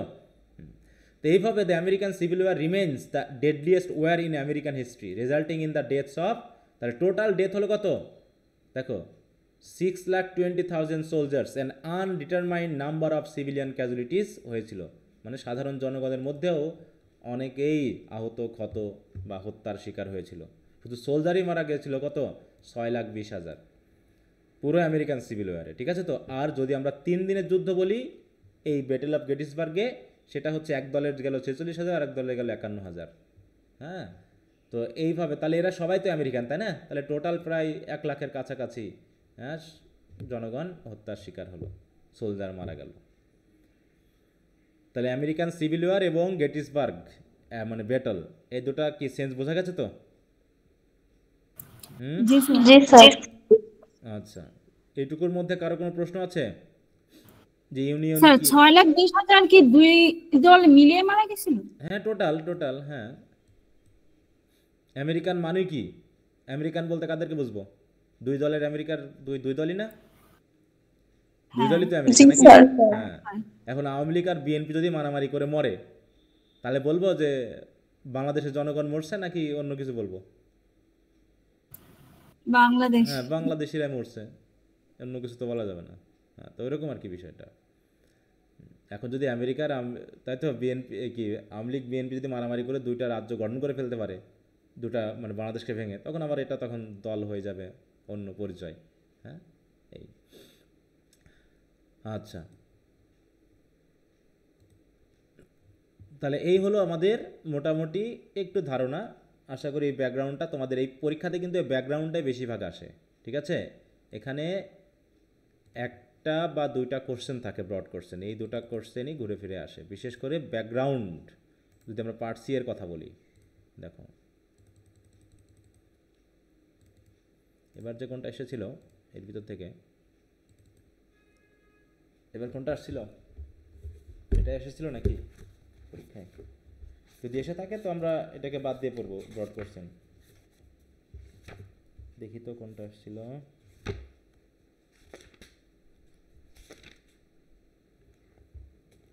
2023। Historical background. হ্যাঁ, হিস্ট্রিক্যাল ব্যাকগ্রাউন্ড। হ্যাঁ, explain the historical background that lead Abraham Lincoln to deliver his. দেখো তাহলে স্পিচ এখানে মূল কথা না, মূল কথা হচ্ছে এই স্পিচের পিছনে যেটা পড়ালাম আর কি, এই ব্যাকগ্রাউন্ড হিস্ট্রিটাই কিন্তু এখানে সবচেয়ে বেশি। দেখো এইটাই এসে গেছে, রাইট দ্য হিস্ট্রিক্যাল ব্যাকগ্রাউন্ড, এইটা, ঠিক আছে। এবার তোমাদের জন্য গুরুত্বপূর্ণ হচ্ছে কিন্তু এই এই প্রশ্নটা, 3 নম্বর এই প্রশ্নটা। এটা আবার ওই মানে গেটিসবার্গ অ্যাড্রেসের মধ্যের অংশটা, এটা একটু অ্যাবস্ট্রাক্ট ধরনের। হিস্ট্রিটা তাও এটা ইনফরমেটিভ, এটা লেখা যায়, কিন্তু এটা একটু অ্যাবস্ট্রাক্ট, এটা একটু মানে সিম্বলিক মিনিং দিয়ে কিন্তু এটা হয়। হ্যাঁ,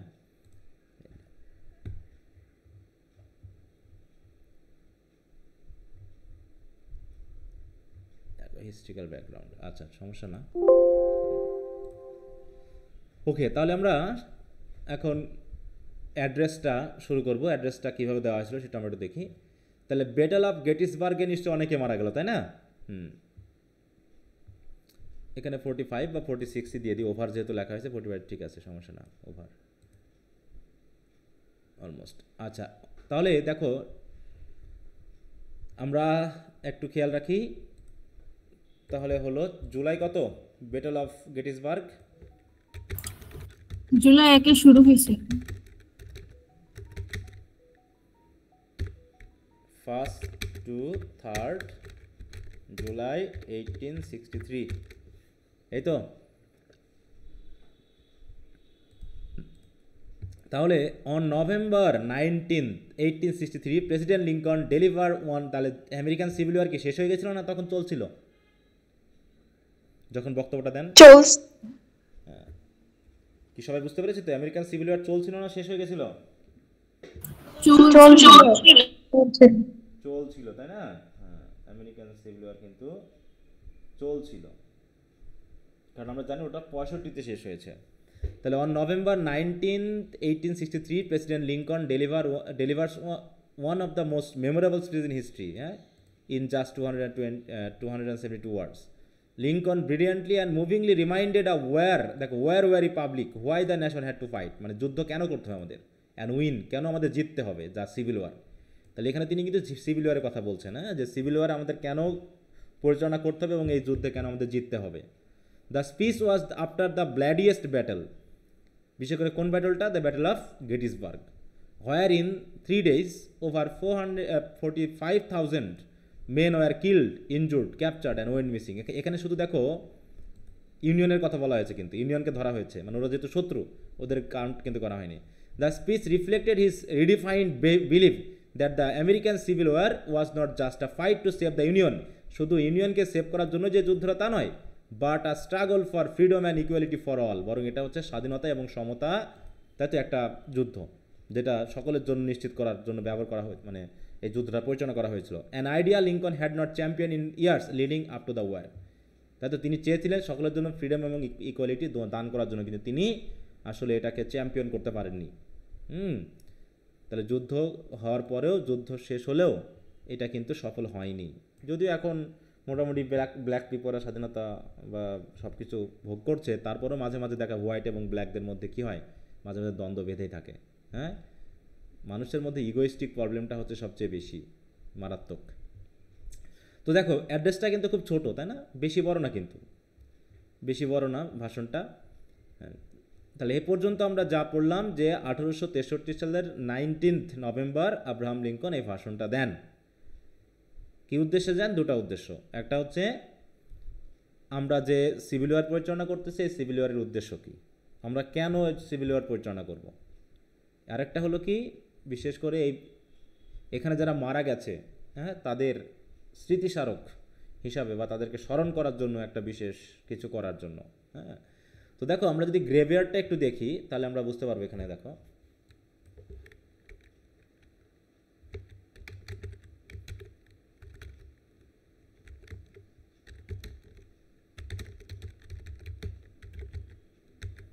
সেমিটারি বা গ্রেভিয়ার্ড বলা হয়। এই যে দেখতে পাচ্ছ, এগুলো হচ্ছে যারা মারা গেছে, এটা হচ্ছে সেই কবরের যে প্লেগ আমরা এলিজিতে পড়েছিলাম না, এরকম করে দেখো এতজন মানুষের এরকম করে দেখা হয়েছে। এই গেটিসবার্গ অ্যাড্রেস কত সালে? নভেম্বর 19, দেখো এই যে 1863। In dedicating the national cemetery, Abraham Lincoln gave the address which he had written in Washington and revised after his arrival at Gettysburg the evening of November 19. এই তাহলে তাদের স্মরণে এই জায়গাটা দেওয়া হয়, যেটা পবিত্র জায়গা হিসেবে গ্রহণ করা হবে, এবং এখানে যারা মারা গেছে তাদের স্মরণে আর কি। এইটা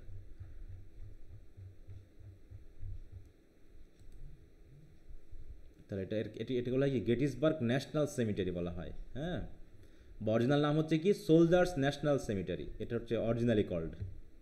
এটা হচ্ছে is a United States national cemetery in Gettysburg, পেনসিলভেনিয়াতে অবস্থিত এই জায়গাটা। বলছে গেটিসবার্গে কাকে সমাহিত করা হয়।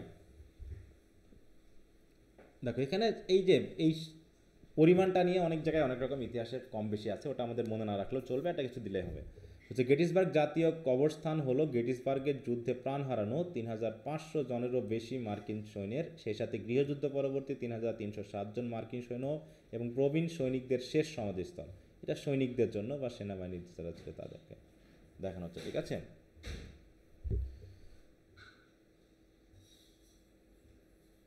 গেটিসবার্গ। আচ্ছা, তাহলে আমরা একটু পড়া শুরু করি। তাহলে এবার বলো, আমেরিকার স্বাধীনতা ঘোষণা করেছিল কত সালে? বলো তো।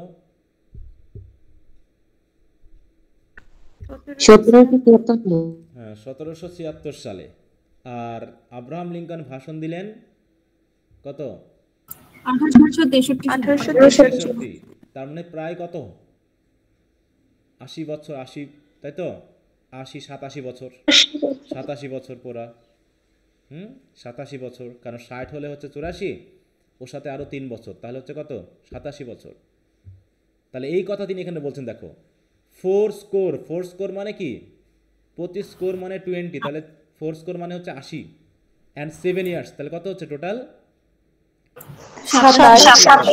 তাহলে 87 বছর আগে স্বাধীনতার ঘোষণা করা হয়েছিল, সেটা বললো কিন্তু। দেখো, 4 স্কোর অ্যান্ড 70 ইয়ার্স এগো, মানে আজ থেকে 87 বছর আগে আওয়ার ফাদার্স, মানে ফোরফাদার্স, মানে আমাদের পিতৃপুরুষেরা কী করেছিল? ব্রট ফোর্থ অন দিস কন্টিনেন্ট মানে কি, এই মহাদেশে, মানে এই আমেরিকান মহাদেশে সৃষ্টি করেছিল। ব্রট ফোর্থ মানে কি, সৃষ্টি করা। কি সৃষ্টি করেছিল? আ নিউ নেশন, মানে একটা নতুন জাতির জন্ম দিয়েছিল। কীভাবে জন্ম দিয়েছিল? Conceived in liberty.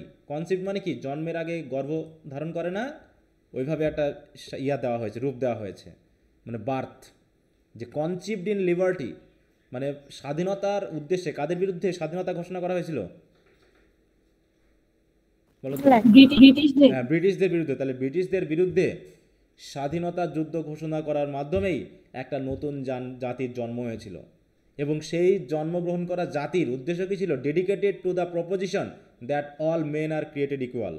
এবং এই জন্মের সাথে তাতে এই দেশটাকে ডেডিকেট করা হয়েছিল। তাহলে জন্মগ্রহণ করেছিল এবং সেই দেশটাকে ডেডিকেট করা হয়েছিল কি করার জন্য?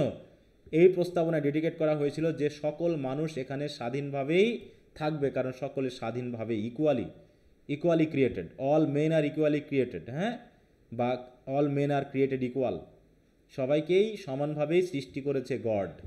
অতএব এই প্রস্তাবনা ঠিক রেখেই আমাদের দেশ আজকে স্বাধীন করার জন্য আমরা যুদ্ধ পরিচালনা শুরু করলাম, যেখানে কেউ পরাধীন থাকবে না। তাহলে এখানে কি, এটা তাহলে এই ঘোষণাটা কাদের জন্য করা হলো? শুধু হোয়াইট পিপলদের জন্য, নাকি এই আমেরিকাতে যারা থাকবে তাদের জন্যই? সবার জন্য। হ্যাঁ, আমেরিকাতে যারা থাকবে তাদের সকলের জন্য, তাই না? কিন্তু এই ঘোষণাটা আজ থেকে 87 বছর আগে দেওয়ার পরেও কেন আজকে আমাদের যুদ্ধ করতে হচ্ছে? এটা কেন আমাদের এই যুদ্ধটা করতে হবে?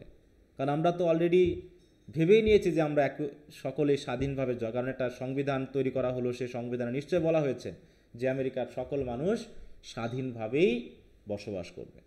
কিন্তু তারপরেও now we are engaged in a great war, civil war, কিন্তু আমরা একটা সিভিল ওয়ারে জড়িয়ে গেছি। হ্যাঁ, আর এই সিভিল ওয়ারটা কেন হচ্ছে? Testing whether that nation or any other nation so conceived and so dedicated, তাই তো?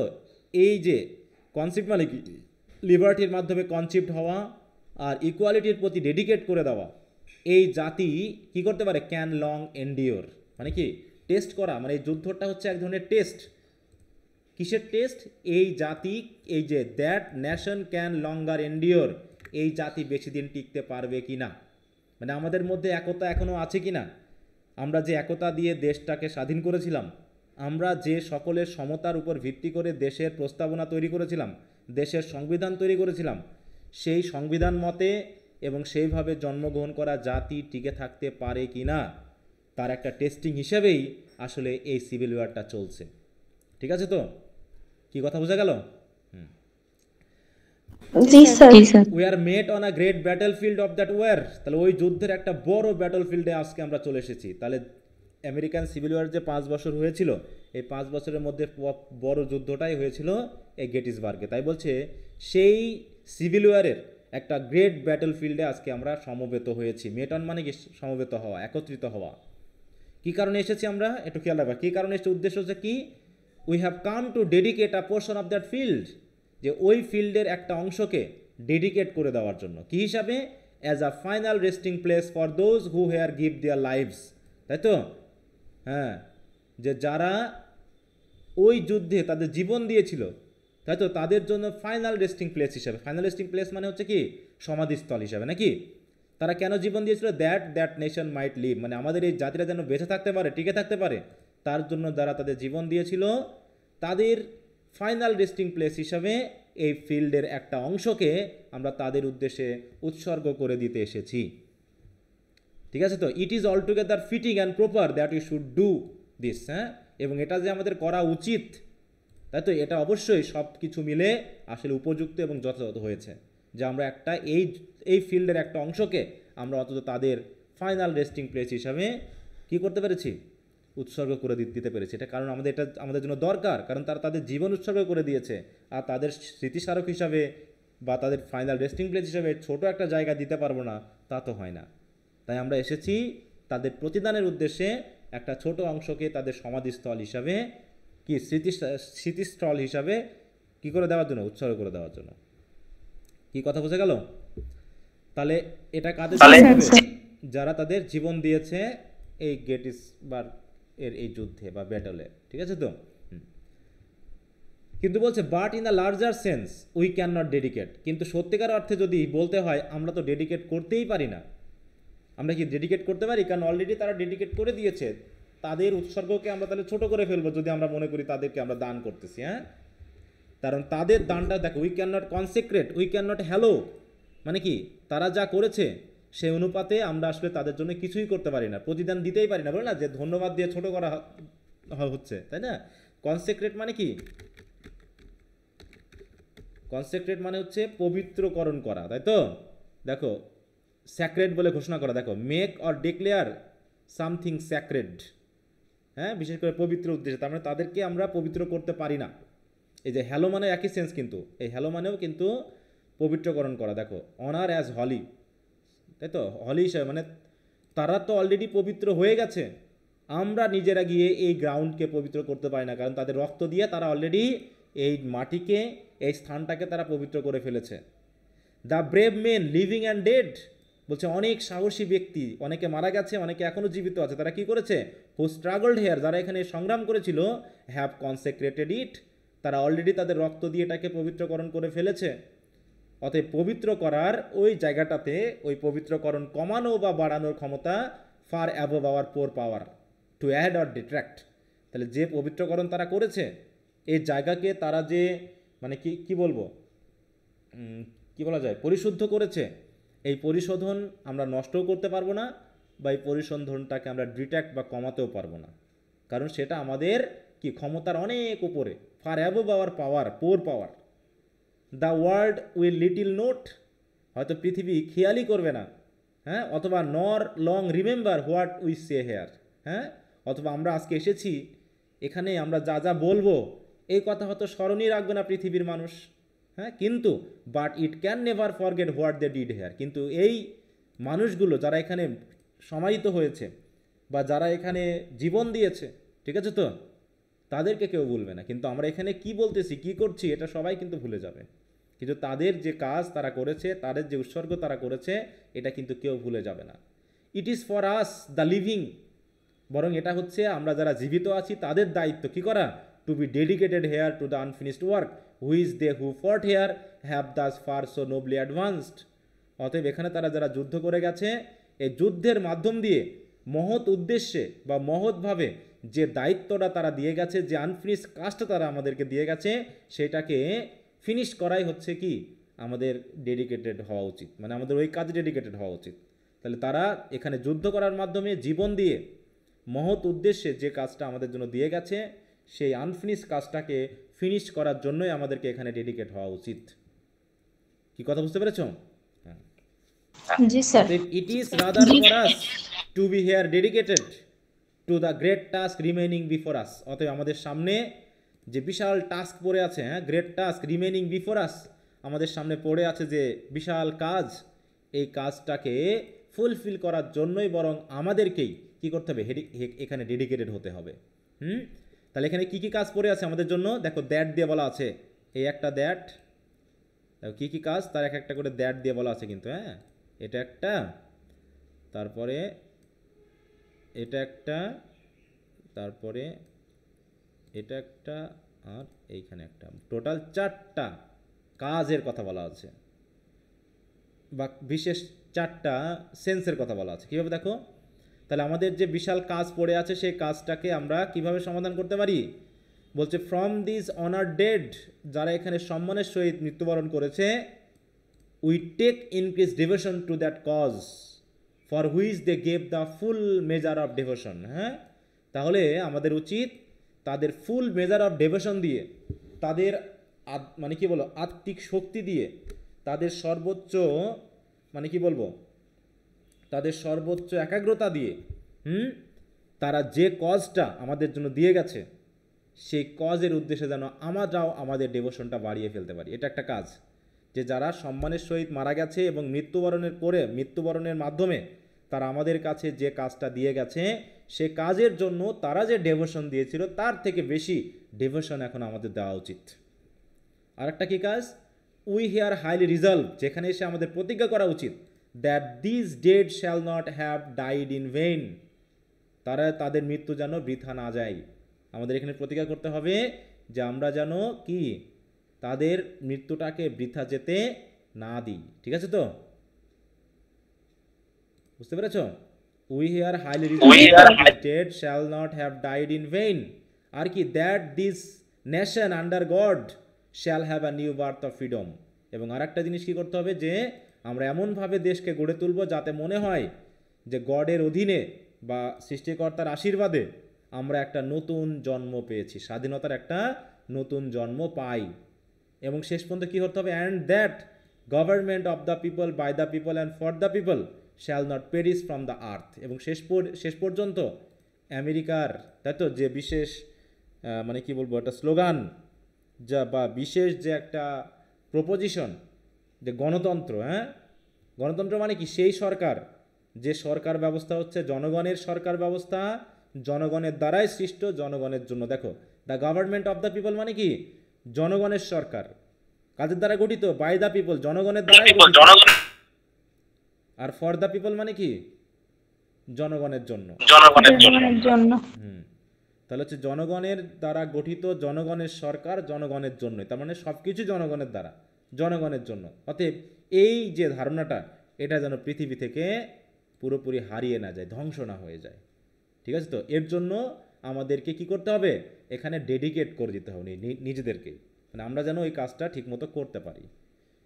জাস্ট আমরা এখানে এসেছি তাদেরকে কিছু মানে স্মরণ করার জন্য, সম্মান জানানোর জন্য, বলছে ওই সম্মান আসলে আমরা দিতে পারি না, কারণ তারা আরও বড় ধরনের সম্মান প্রাপ্যতার ক্ষমতা রাখে, যোগ্যতা রাখে। ঠিক আছে তো? কিন্তু অন্তত তাদের কাজটাকে, তারা যে কাজটা আমাদের জন্য করে গেছে, যে আমরা যে উদ্দেশ্যে যুদ্ধটা করেছি সেই উদ্দেশ্যটা যেন আমরা সফলভাবে করতে পারি, যাতে আমরা সকলে স্বাধীনভাবে থাকতে পারি এবং সকলেই যেন আমরা একাত্মবদ্ধ হয়ে একটা নতুন স্বাধীনতার মধ্যে, তাই তো, আমাদের জীবন পরিচালনা করতে পারি। এইটুকু যদি করতে পারি এবং সর্বোপরি যদি গণতন্ত্রকে রক্ষা করতে পারি, তাহলেই তাদের মৃত্যুটা ব্যর্থ হবে না। ঠিক আছে? এখন মনে করো আমরা যদি 1971 সালে যারা মারা গেছে, বা এই যে জুলাই, তাই তো, বিপ্লব হলো, এখানে যারা মারা গেছে ওদের যদি আমরা ভুলে যাই, তাহলে কি কাজটা হবে বলো তো? তাহলে মনে হবে না যে ওরা অকারণেই মৃত্যুবরণ করলো? হবে না এরকম? এখন তারা যে জি স্যার। উদ্দেশ্যে মৃত্যুবরণটা করলো সেই উদ্দেশ্যটা যদি সফল না হয়, তাই না? তারা দেখো, আমরা 1971 সালে পাকিস্তানিদের দ্বারা ডোমিনেটেড হচ্ছিলাম, এই ডোমিনেশন থেকে মুক্তি পাওয়ার জন্য আমরা যুদ্ধ করলাম, কিন্তু দেখা যাচ্ছে এখন আমরা আমাদের দ্বারা ডোমিনেটেড হচ্ছি। তাহলে কি আমরা ভুলে গেছি না ওদেরকে? তাহলে ওদের অযথা জীবন দেওয়ার কী ছিল? আগে আমাদের ব্রিটিশরা ডোমিনেট করতো, তারপরে পাকিস্তানিরা ডোমিনেট করছিল, এখন আমরা আমাদের নিজেদেরকে ডোমিনেট করছি। তাহলে আর কী লাভটা হলো বলো? তাহলে যারা মারা গেলো তারা তো অকারণেই মারা গেল। অতএব আমরা তো ডোমিনেটেড সবসময়ই হচ্ছি, তাহলে না মরেই বরং কারো না কারো দ্বারা ডোমিনেটেড হলেই তো হলো। কী দরকার ছিল এতগুলো মানুষের প্রাণ দেওয়া বলো? আবার এই যে আমাদের স্বৈরাচারী সরকার বিরোধী যে আন্দোলন হলো, তাই না, এখন যদি আর এক সরকার এসে সেই স্বৈরাচারী করে, তাহলে ওইখানে যারা মারা গেলো তাদের কী লাভটা হলো? কোনো লাভ হলো? ব্যাপারটা এরকম।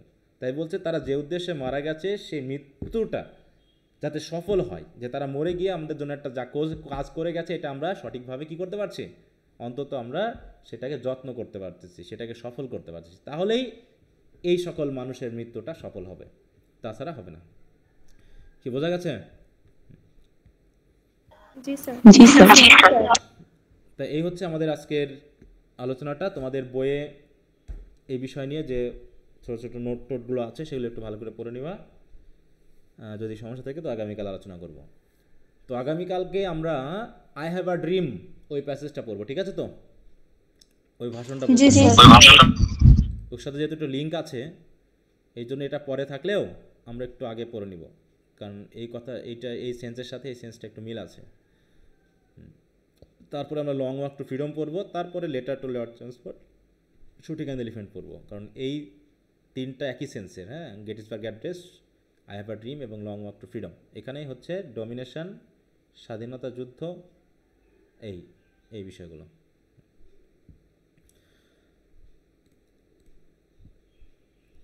আচ্ছা, তো সবাই কি আমরা ঠিকমতো ক্লাস করবো তো নাকি বলো? জি স্যার, ইনশাআল্লাহ। ইনশাআল্লাহ। এটা নিয়ে কিন্তু অনেকবার হলো এই কথাটা, ঠিক আছে তো? আবার দেখো আমি কিছু বলবো না, আবার সেই 10-5 জনে নেমে আসবে, 15 জনের নেমে আসবে, ঠিক আছে? আর এই কথাটা অনেকবার হয়েছে স্যার, আর একবার সুযোগ দেন স্যার, একবার। এটা নিয়েই 3-4 বার হয়ে গেছে, একবার সুযোগই 3-4 বার হয়ে গেছে, ঠিক আছে? যেহেতু আমি এখানে নতুন কাউকে যুক্ত করছি না, তোমরা যদি একাগ্রতা না থাকো তাহলে এই ব্যাচটা টিকবে না। মূল কথা হলো এটা, যদি আমি কাউকে নিতাম তাহলে দেখা যাচ্ছে ওরা যুক্ত হতো আর তোমাদেরকে তাড়িয়ে দিতাম, এভাবে ব্যাচটা আগিয়ে যেত। কিন্তু যেহেতু এটা এখন ব্লক হয়ে গেছে, এখানে নতুন কাউকে অ্যাড করছি না, তার মানে এই ক্লাস এখানে এখন বোঝা যাবে যে কয়জন আসলে একাগ্র, কারণ মাসিক ফি ভিত্তিক যেহেতু ব্যাচটা, অতএব আমাকে তো বাদ দিতে হবে। এবার দেখো অনেকেই বাদ যাবে, প্রায় 20-25 জন বাদ যাবে, তাহলে তোমরা থাকবা কয়জন? আর এর ভিতরে যদি আবার ক্লাস করো আরও 2-10 জন, তাহলে তো হবে না, কারণ করতেছো ক্লাস 20 জন, তার ভিতরে রেগুলার হচ্ছে মোটামুটি 8-10 জন, বাকিরা আজকে ক্লাস করে তো পরের দিন করে না, পরের দিন করে তো তার পরের দিন করে না, এরকম করে আমার জন্য ভাড়ায় খাটতো তোমরা। মানুষ ভাড়ায় খাটে না, 3 বেলা মানুষজনই করে না, যে একটা সেকশন থাকে, এরা সকাল 8টা থেকে 10টা পর্যন্ত কাজ করবে, তো এরকম ভাগ করে নিয়েছে, কেউ বুধবারে যুক্ত হবে, কেউ সোমবারে যুক্ত হবে, আর কেউ হচ্ছে তোমার শনিবারে যুক্ত হবে, আর এর ভিতরে কিছু থাকবে যারা রেগুলার যুক্ত হবে। এইভাবে করে মোটামুটি চলতেছে। হ্যাঁ, রেজাল্ট খারাপ হলে তো ঠিকই হইচই করবা, কান্নাকাটি করবা, এইগুলো কথা একটু মনে রেখো। যে তুমি কতখানি নিয়মিত ছিলা, কতখানি কাজগুলো করেছো, কতখানি পড়াশোনাটা করেছো, বললাম তো বেশি মানে এই বেয়ারা ছেলে মেয়ে আমার মোটেও পছন্দ পড়াশোনার ক্ষেত্রে। হ্যাঁ, এই জন্য আমি মান্থলি ফি সিস্টেমে করেছি, কারণ যদি আমি একটাই তাহলে ব্যাচগুলো টেকানোই মুশকিল হয়ে যাবে। বুঝতে পেরেছো? এটা ভালো রেজাল্ট করতে চাই, কিন্তু ঘুমিয়ে ঘুমিয়ে, পরিশ্রম না করে আরামদায়কভাবে। হ্যাঁ, এত আরামের জীবন চলবে না ভাই, আরাম করে কেউ বড় হয়নি, এটা মনে রেখো। কষ্ট করতে হবে। এরকমভাবে পড়িয়েই যাচ্ছি আমি, আর তোমরা আসতেছো প্রতি বছর একদল করে আসতেছো, আর একদল করে বার হয়ে যাচ্ছে ফোর্থ ইয়ারে। এর ভিতরে যার পড়াশোনা করা করবে, কারো করে অভিযোগ করেও কোনো লাভ নেই, কাউকে গালাগালি করেও লাভ নেই। তোমার জীবন তোমার কাছে। আমাদের এই যে তুমি টাকা দিয়ে পড়তেছো, তাই সে ক্ষমতাটা তুমি আমাকে দিয়েছো তোমাকে গালাগালি করার, তোমাকে একটু তোড় দেওয়ার, তোমাকে একটু চাপ দেওয়ার জন্য তুমি ক্ষমতাটা আমাকে দিয়েছো, আমি নিতে যাইনি। তুমি পারলে পারে টাকা না দিয়ে তুমি পরের মাস থেকে নাও পড়তে পারো, সেটা তোমার ব্যক্তিগত ব্যাপার। অতএব তোমার উপরে মানে নড়ি ঘোরানোর, লাঠি ঘোরানোর বা অথরিটি করার মতো ক্ষমতা আমার কাছে নেই। কারণ তুমি হচ্ছে আমাদের কাস্টমার, আমি হচ্ছে জাস্ট একটা দোকানদার। ব্যাপারটা এরকমই, যেখানে টাকা পয়সার লেনদেন আছে সেখানে কাস্টমার আর মানে কি বলবো, দোকানদারের লেনদেন। অতএব তুমি টাকা দিবা, তুমি সেবা পাবা, তুমি টাকা দিবা না সেবা পাবা না। এখন এমনটা কখনো হয় যে তুমি টাকা দিয়ে সে দোকান থেকে মাল না নিয়ে চলে আসছো? এরকমটা হয়? বলো। তুমি তো 5 টাকার কলম কিনে, মনে করো তুমি 5 টাকার কলম কিনতে গেছো, 5 টাকা দিয়ে কলম না নিয়ে চলে আসছো, এটা কি কখনো হয়েছে? নাকি তুমি আবার ঘুরে যাবা, দেখি তো কলমটা নিয়ে আসি, নাকি তুমি বলবো থাক নিতে যাবো না? এরকমটা হবে না স্যার। এই পৃথিবীর মধ্যে? মানে এই বাংলাদেশে আমি একটা জিনিস দেখলাম, একটা মালের কোনো দাম নাই, সেটা হলো এই পড়াশোনা। টাকা দিয়ে ছেলে মেয়ে ঘুমায়, মালদা নিয়ে চলে যায়, কলেজে ফর্ম ফিল আপ করে, কলেজে বেতন দেয়, ফি দেয়, কিন্তু সেবা নিতে আসে না। তাহলে এইটা তাহলে কি মানে সব কিছুর থেকে একটা মানে সবচেয়ে দামহীন একটা মানে কি বলবো, এখানে মূল্যহীন একটা পণ্য হলো বাংলাদেশের প্রেক্ষাপটে শিক্ষাটা। এটা অধিকাংশ নিতে চায় না, তারা টাকা দিয়ে চলে যায়। হ্যাঁ, দোকানে টাকা ফেলেই চলে যায়, যে তারা নিতে চায় না। হ্যাঁ, কিন্তু 2 টাকার একটা যদি শুজ কিনতে যায় সেটাও নিতে চায়, নিয়ে নিবে, যত্ন করে নিবে। 5 টাকার চা খেতে গেলেও দোকানে খুব যত্ন করে চাটা খাবে, এবং চা খাওয়ার পর প্রশংসা করে চলে যাবে, আর না গালাগালি দিয়ে চলে যাবে যে ভালো হলো না। আর এখানে তোমরা আমি ফাঁকি দিচ্ছি না, ভালো করে পড়াচ্ছি, না করো তার প্রশংসা, না করো তার মানে কি বলবো গালাগালি বা প্রতিবাদ, যে স্যার হচ্ছে না, আরও ভালো করে পড়াতে হবে, কিছুই করো না, এসে ঘাপটি মেরে বসে থাকো। কেউ যদি তোমাকে এখন চা দিতে গিয়ে চিনি না দেয়, তুমি মনে করো চায়ের দোকানে বসে চিনি দেয়নি, আচ্ছা করে লিকার দিয়ে তেতো করে চা দিস, তুমি কি চা খাবা? নাকি চুপটি মেরে খাবা?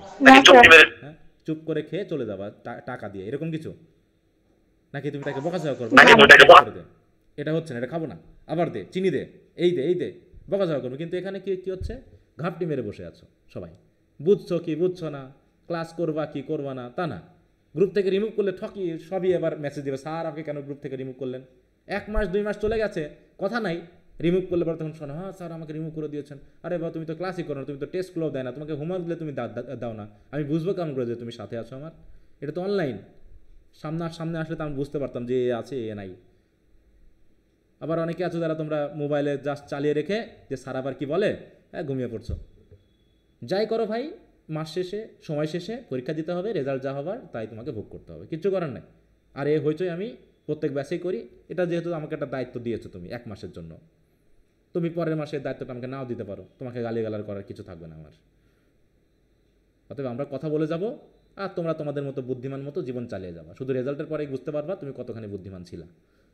হ্যাঁ, কিছু করার নেই আমাদের, কারণ এর ভিতরে কেউ ভালো করবে, এর ভিতরে কেউ খারাপ করবে। তুমি কি আমাকে ধরতে পারবা বলো যে স্যার আমার রেজাল্ট কেন খারাপ হলো? বলো। না স্যার। কিছু বলতে পারবে না, কারণ আমি তো বলবো আরেকজন তো ভালো করেছে, তুমি করলে না করতে পারলে আমি কী করবো?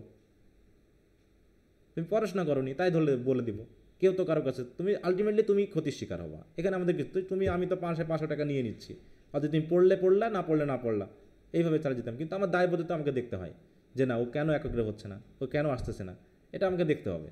যতদিন তুমি আমার সাথে আছো, তুমি আমার সাথে থাকবে না, তোমাকে নিয়ে আমার কোনো কথা হবে না, এই তো। অতএব তোমার সাথে আমার জমি জায়গা নিয়েও গণ্ডগোল নাই, টাকা পয়সা নিয়েও গণ্ডগোল নাই, বা বংশীয় সম্পদ নিয়েও ভাগাভাগি নিয়েও গণ্ডগোল না। অতএব তোমার উপর আলটিমেটলি রাগ করার আমার কিছুই আসে না, কিন্তু যতটুকু দায়বদ্ধতা আছে একটু চাপাতে হবে, একটু জোর করতে হবে, তাছাড়া কিছু না। হ্যাঁ, আর একটা জিনিস দেখো, তোমাদের আমি কিন্তু 4র্থ মাসে রিমুভ করি নাই, গ্রুপ থেকে করেছি। না স্যার। এর ভিতরে কমপক্ষে অর্ধেক ছেলে মেয়ে আছো যারা তোমরা কোনো ফি দাওনি, 4র্থ মাসের ফি দাওনি, কারণ আমি রিমুভ করি নাই। যে দেখো তোমাদের ভিতরে দায়বদ্ধতা কতখানি, বুঝতে পেরেছো? মানে তোমরা খেয়ালই করোনি, মানে তোমরা প্রয়োজনই বোধ করোনি যে একটা মাস চলে গেছে, স্যারকে তো আমার ফিটা দেওয়া উচিত ছিল, এই বোধটা তোমরা করোইনি। তার মানে আমাকে গ্রুপ থেকে রিমুভ করতে হচ্ছে, মানে তোমরাই আমাকে বাধ্য করছো যে স্যার আমাদের রিমুভ করে দেন, তা না হলে আমরা স্মরণ রাখি না কিছু। ঠিক আছে, আমরা সব কিছু মানতে এবারও তো রাজি। রিমুভ করেননি মেবি। হ্যাঁ, শুধু এই যে কাজকে 15 তারিখে ডেট দেওয়া ছিল মনে হয়, কত তারিখে ডেট দেওয়া ছিল? জি স্যার হ্যাঁ আজকে ডেট দিয়েছি হ্যাঁ, আমি যেটা বলবো সেটা করব। মানে আমি তো তোমার যদি ফিও না দাও তাও আমি যতদিন পর্যন্ত কথা দিয়েছি তোমাকে আমি গ্রুপে রাখবো, কোনো সমস্যা না। আর তুমি ফি না দিলেও আমি একদম না খেয়ে থাকবো তা তো না, ব্যাপারটা এরকম না। ব্যাপারটা হচ্ছে যে তোমাদের একটা নিয়মের বা সিস্টেমের মধ্যে ফেলছি, এ কারণে আমাকে এই কাজটা করতে হবে। হ্যাঁ, তোমার ফি আমার লাগবেই, তুমি ফি না দিলে আমি না খেয়ে থাকবো না, আমার এই হবে না সেই হবে না, এরকমটা না। হ্যাঁ, তো যাক, এই যে 15 এপ্রিল পর্যন্ত দেওয়ার কথা আছে পঞ্চম মাসের ফি। তো আজকে যেহেতু ক্লাসটা আমি নিলাম, তোমরা যারা মাসের শেষে থাকবা না, তোমরা এখান থেকে যে পিডিএফ নেওয়ার, যে রেকর্ড ক্লাসগুলো নেওয়ার লিঙ্ক টিঙ্কগুলো তোমরা সব শেয়ার করে নেবা, কারণ গ্রুপ থেকে রিমুভ করে দিব। আর যাদের থাকবা তাদের নিয়ে কোনো সমস্যা না, ওটা নিয়ে কোনো সমস্যা না। জাস্ট তোমরা ফি দিয়ে দিবা, আমি রিমুভ করে দিব আজকে, এবং সর্বোচ্চ 2 দিন টাইম দিব। এই 2 দিন টাইমের মধ্যে আবার গুগল ক্লাসরুমে যুক্ত হতে হবে ফি দিয়ে। যারা যুক্ত হবে না তাদের ধরে নিব তারা ইনঅ্যাক্টিভ, তারা আর পড়তে আগ্রহী না, এই বলে তাদেরকে গ্রুপ থেকে রিমুভ করা হবে। এটা একটা সিস্টেম, তোমার প্রতি রাগও না ঝালও না, যেহেতু মাস শেষ এটা তো অটোমেটিক আমাকে করতে হবে। কারণ কি, গ্রামীণ ফোনের যদি তোমার টাকা না থাকে, বা তোমার যদি তুমি মনে করো 50 MB কিনেছো, তাই না, যদি মাস শেষে তোমার টাইম দেওয়া আছে 7 দিন, তোমার 7 দিনের পরে ব্যবহার করতে দিবে সে? বলো, নাকি অটো জিরো হয়ে যাবে? তো এটা একটা সিস্টেমের মধ্যে আমাকে করতে হবে। তোমার যদি মনে করো যে একটা কল করার কথা, আমার ওখানে 50 পয়সা লাগবে, তোমার যদি 49 পয়সা থাকে, তোমার কল যাবে? না স্যার না তাই বলে কি গ্রামীণ ফোন কি মানে ফকির হয়ে গেছে যে তার 1 পয়সার জন্য তার কোম্পানি লস হয়ে যাবে? নাকি এটা সিস্টেম? এটা সিস্টেম এটা সিস্টেম। তো এই জন্য তোমাকে জানাতে হবে যে স্যার ফি দিতে আমার কিছুদিন দেরি হতে পারে, তাই তো, আমি এই তারিখে দিব, এই মুহূর্তে দিতে পারি। তুমি মানে তোমাকে আমাকে কিছু না কিছু মেসেজ দিয়ে জানাতে হবে স্যার আমি অ্যাক্টিভ আছি, ফিটা আমি দিয়েছি, অথবা ফিটা আমার দিতে 2-1 দিন দেরি হবে, অথবা ফি আমি একদমই দিব না, আপনি কি বলতে চান বলেন, তাই তো? এরকম করে বলবা তো নাকি, যে স্যার আমি ফি দিব না, আপনি যা করেন তাই করেন, এরকম বলবা? না স্যার হ্যাঁ, তাহলে যেটুকু যেভাবে যা করলে পারে ভালো হয় তোমরা সেভাবে করে মেসেজ দিবা, আমি যুক্ত করে দেবো। তাহলে আজকে সন্ধ্যার দিকে আমি রিমুভ করে দিব, ঠিক আছে তো? আর এবার যদি 15 জনের নিচে কোনো স্টুডেন্ট ক্লাসে যুক্ত হয়, তাহলে তারপর থেকে তোমরা যত জোরাজোরি করো আমি আর ক্লাসে রাখবো না, ঠিক আছে তো? 20 জন তো আমি মিনিমাম করেছি, তার যেদিন 15 নিচে আসবে একদম, সেদিন থেকে আমি আর ক্লাস নেব না। এই কথাটা আমি অনেকবারই বলেছি, কয়েকবার বলেছি, তারপর তোমরা স্যার আর একবার। এখনও গ্রুপে তোমরা কতজন আছো বলো তো? ক্লাস করতেছো কয়জন? এই যে আমি যে কথাগুলো বললাম, এদিকে কি কারো কোনো কাজ হয়েছে? কোনো কথা দিয়ে কাজ হয়েছে বলো?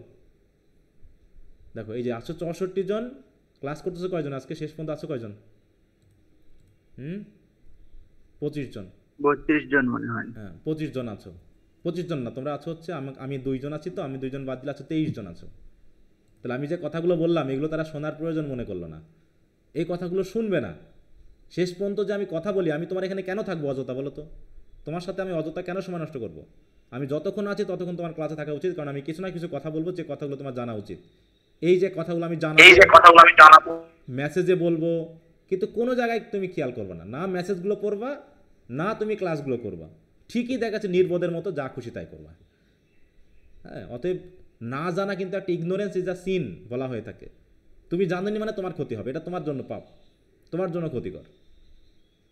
এই যে কথাগুলো বললাম শেষ পর্যন্ত, এগুলো বাকিরা মনে করলো আর থেকে আমার লাভ নেই, ঠিকই দেখাচ্ছে ভুলভাল করবে আবার, ও বুঝবেই না যে আমি কিছু বলেছি।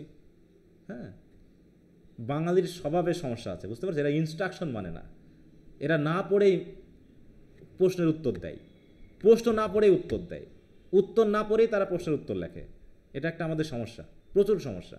কোনো জায়গায় ইনস্ট্রাকশন দেওয়া আছে, ইনস্ট্রাকশন পড়ার তার ক্ষমতা নাই, বিশাল করে বিলবোর্ড টাঙিয়ে দিয়ে ইনস্ট্রাকশন দিয়ে দিচ্ছে, এই করা যাবে এই করা যাবে না। কে পড়তেছে? আমার মতো আমি। হ্যাঁ, এরা হামবড়া জাতি, আমরা হচ্ছে হামবড়া জাতি একটা।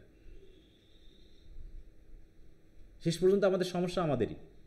হ্যাঁ, আজকে আমরা ভেজাল মিশাচ্ছি, কারা খাচ্ছে খাবার? ভেজাল মিশানো খাবার কারা খাচ্ছে বলো? আমরাই খাচ্ছি। আমরাই তো খাচ্ছি। তুমি বেগুনে বিষ মেশাচ্ছ আর আমি ছাগলে বিষ মেশাচ্ছি। তুমি আমার ছাগলের মাংস কিনে খাচ্ছ আর আমি তোমার বেগুন কিনে খাচ্ছি। আমরা ভাবতেছি আমরা দুইজনই মানে জিতে গেছি। হ্যাঁ, যে আরে আমি বিষ মারা বেগুন দিয়ে তোমার কাছ থেকে 1 কেজি ছাগলের মাংস কিনেছি। হ্যাঁ, আমি ভাবলাম যে আমি জিতেই গেছি, কিন্তু তুমিও যে আবার ওই বড়ি বিষ খাওয়াইয়ে ছাগল মোটা করছো সেটা তো আর আমি খেয়াল করি নাই। এভাবে করে কেউ দুধে পানি মেশাচ্ছে, কেউ ভেজাল গুড় তৈরি করতেছে, কেউ ভেজাল বই লিখতেছে, এইরকমভাবে চলতেছে মোটামুটি। হ্যাঁ, আমরা কি বই পড়ে মানুষ হই নাই? নাকি আমরা বই পড়ি নাই বলো তো? আমরা কি বই পড়ে মানুষ? হ্যাঁ, তোমাদের শুনলে মনে হয় পৃথিবীতে মনে হয় ভালো কোনো বই নেই, তোমাদের কাছে কোনো বইই নেই, এই জন্য তোমরা পড়াশোনা করতে পারছো না। আমরা বই ছাড়াই পড়াশোনা করেছি। এখন হাজারো শিট, হাজারো নোট অ্যাভেলেবেল, কিন্তু পড়াশোনা হচ্ছে না। কারণটা কি? কারণ একটা বই পড়লে যে পড়াশোনা হয় সেই বই তো আমরা পড়তেছি না। আমরা তো কমপ্লিট ধারণা নিতে জানি না যে আসলে একটা বই কমপ্লিট করলে আমি কি জানবো। একটা গ্রামার বই বললে কিনতে চায় না, স্যার শিট দরকার, পিডিএফ দরকার, নোট দরকার। আরে ভাই, তুমি কেমন করে বুঝো যে আমি কমপ্লিট তোমাকে পড়াশোনা করিয়েছি একটা বই ছাড়া? হ্যাঁ, মানে অদ্ভুত একটা পরিস্থিতি বর্তমানে, ইনকমপ্লিট সব কিছু। তো যাই হোক, আর বকাঝকা করবো না, সকাল সকাল মাথা গরম করে লাভ নেই তোমাদের সাথে। ও যারা রেগুলার আছো তারা রেগুলার আছো, যারা নাই তাদের মানে কি বলে ঠ্যাং ধরে টেনে নিয়ে আসলেও আসবে না। স্যার আমরা যারা রেগুলার আছি তারা এগুলা বুঝতে পারি, কিন্তু যারা রেগুলার না তাদের কাছে তো মেসেজটা পৌঁছায় না। সেটাই তো বলছি, তোমাদের ভিতরে এই যে রেগুলার যারা আছো এদের ভিতরে কি সবাই রেগুলার বলো? বলে আমি এর ভিতরে 50% না স্যার, কেউ এক একদিন যুক্ত হচ্ছে হ্যাঁ যুক্ত হয়। আমি তো দেখি না এগুলো, আমি খেয়াল করি এরকম না ভাবে। যে কারা আসলো না। এর ভিতরে অনেকে আছে যারা মোটামুটি রেগুলার, 2-1 দিন ছাড়া মিস হয় না আর কি। আর অনেকে আছে আজকে হঠাৎ করে দেখেছি তো স্যার কিছু বলতেছে কিনা, কিছু হচ্ছে কিনা। স্যার এরকম রেগুলার 7-8 জন মনে হয়, হ্যাঁ, আর বাকি ওইভাবে যুক্ত হয়। আচ্ছা, তো যাক, তো সমস্যা নেই। মোটামুটি আমি এরপর থেকে একবারে যদি ছাঁটাই করি তো একদম শেষ, কোনো কথা হবে না। আর আমি যেগুলো মেসেজে বলেছি এগুলো খেয়াল রাখবা, মেসেজগুলো একটু খেয়াল রাখবা, একটু পড়াশোনা করো তোমাদের জন্য। আমার তো কোনো না, তোমাদের থেকে মনে হয় আমার তাগিদ একটু বেশি। আমি তো বেশি বেশি ক্লাস নিয়ে তোমাদের আগে দিলাম, তোমাদের কি আমি ফাঁকি দিচ্ছি বলো? না স্যার, না জি স্যার। স্যার। তাহলে আমার বরং আমি তোমাদেরকে নিয়ে চাপ আছে। তাছাড়া তোমার তো টাকাই দিচ্ছ, আমি তো চুপচাপ জাস্ট ক্লাস নিয়ে, আমার এত টেনশন করে এত চিৎকার করে লাভ কি গো ভাই? তুমি টাকা দিবা না আমি পড়াবো না, তুমি টাকা দিবে আমি পড়াবো, তুমি ক্লাস করলা কি না করলা সেটা তোমার ব্যাপার। আমি তো এইভাবেও চালাই নিতে পারি।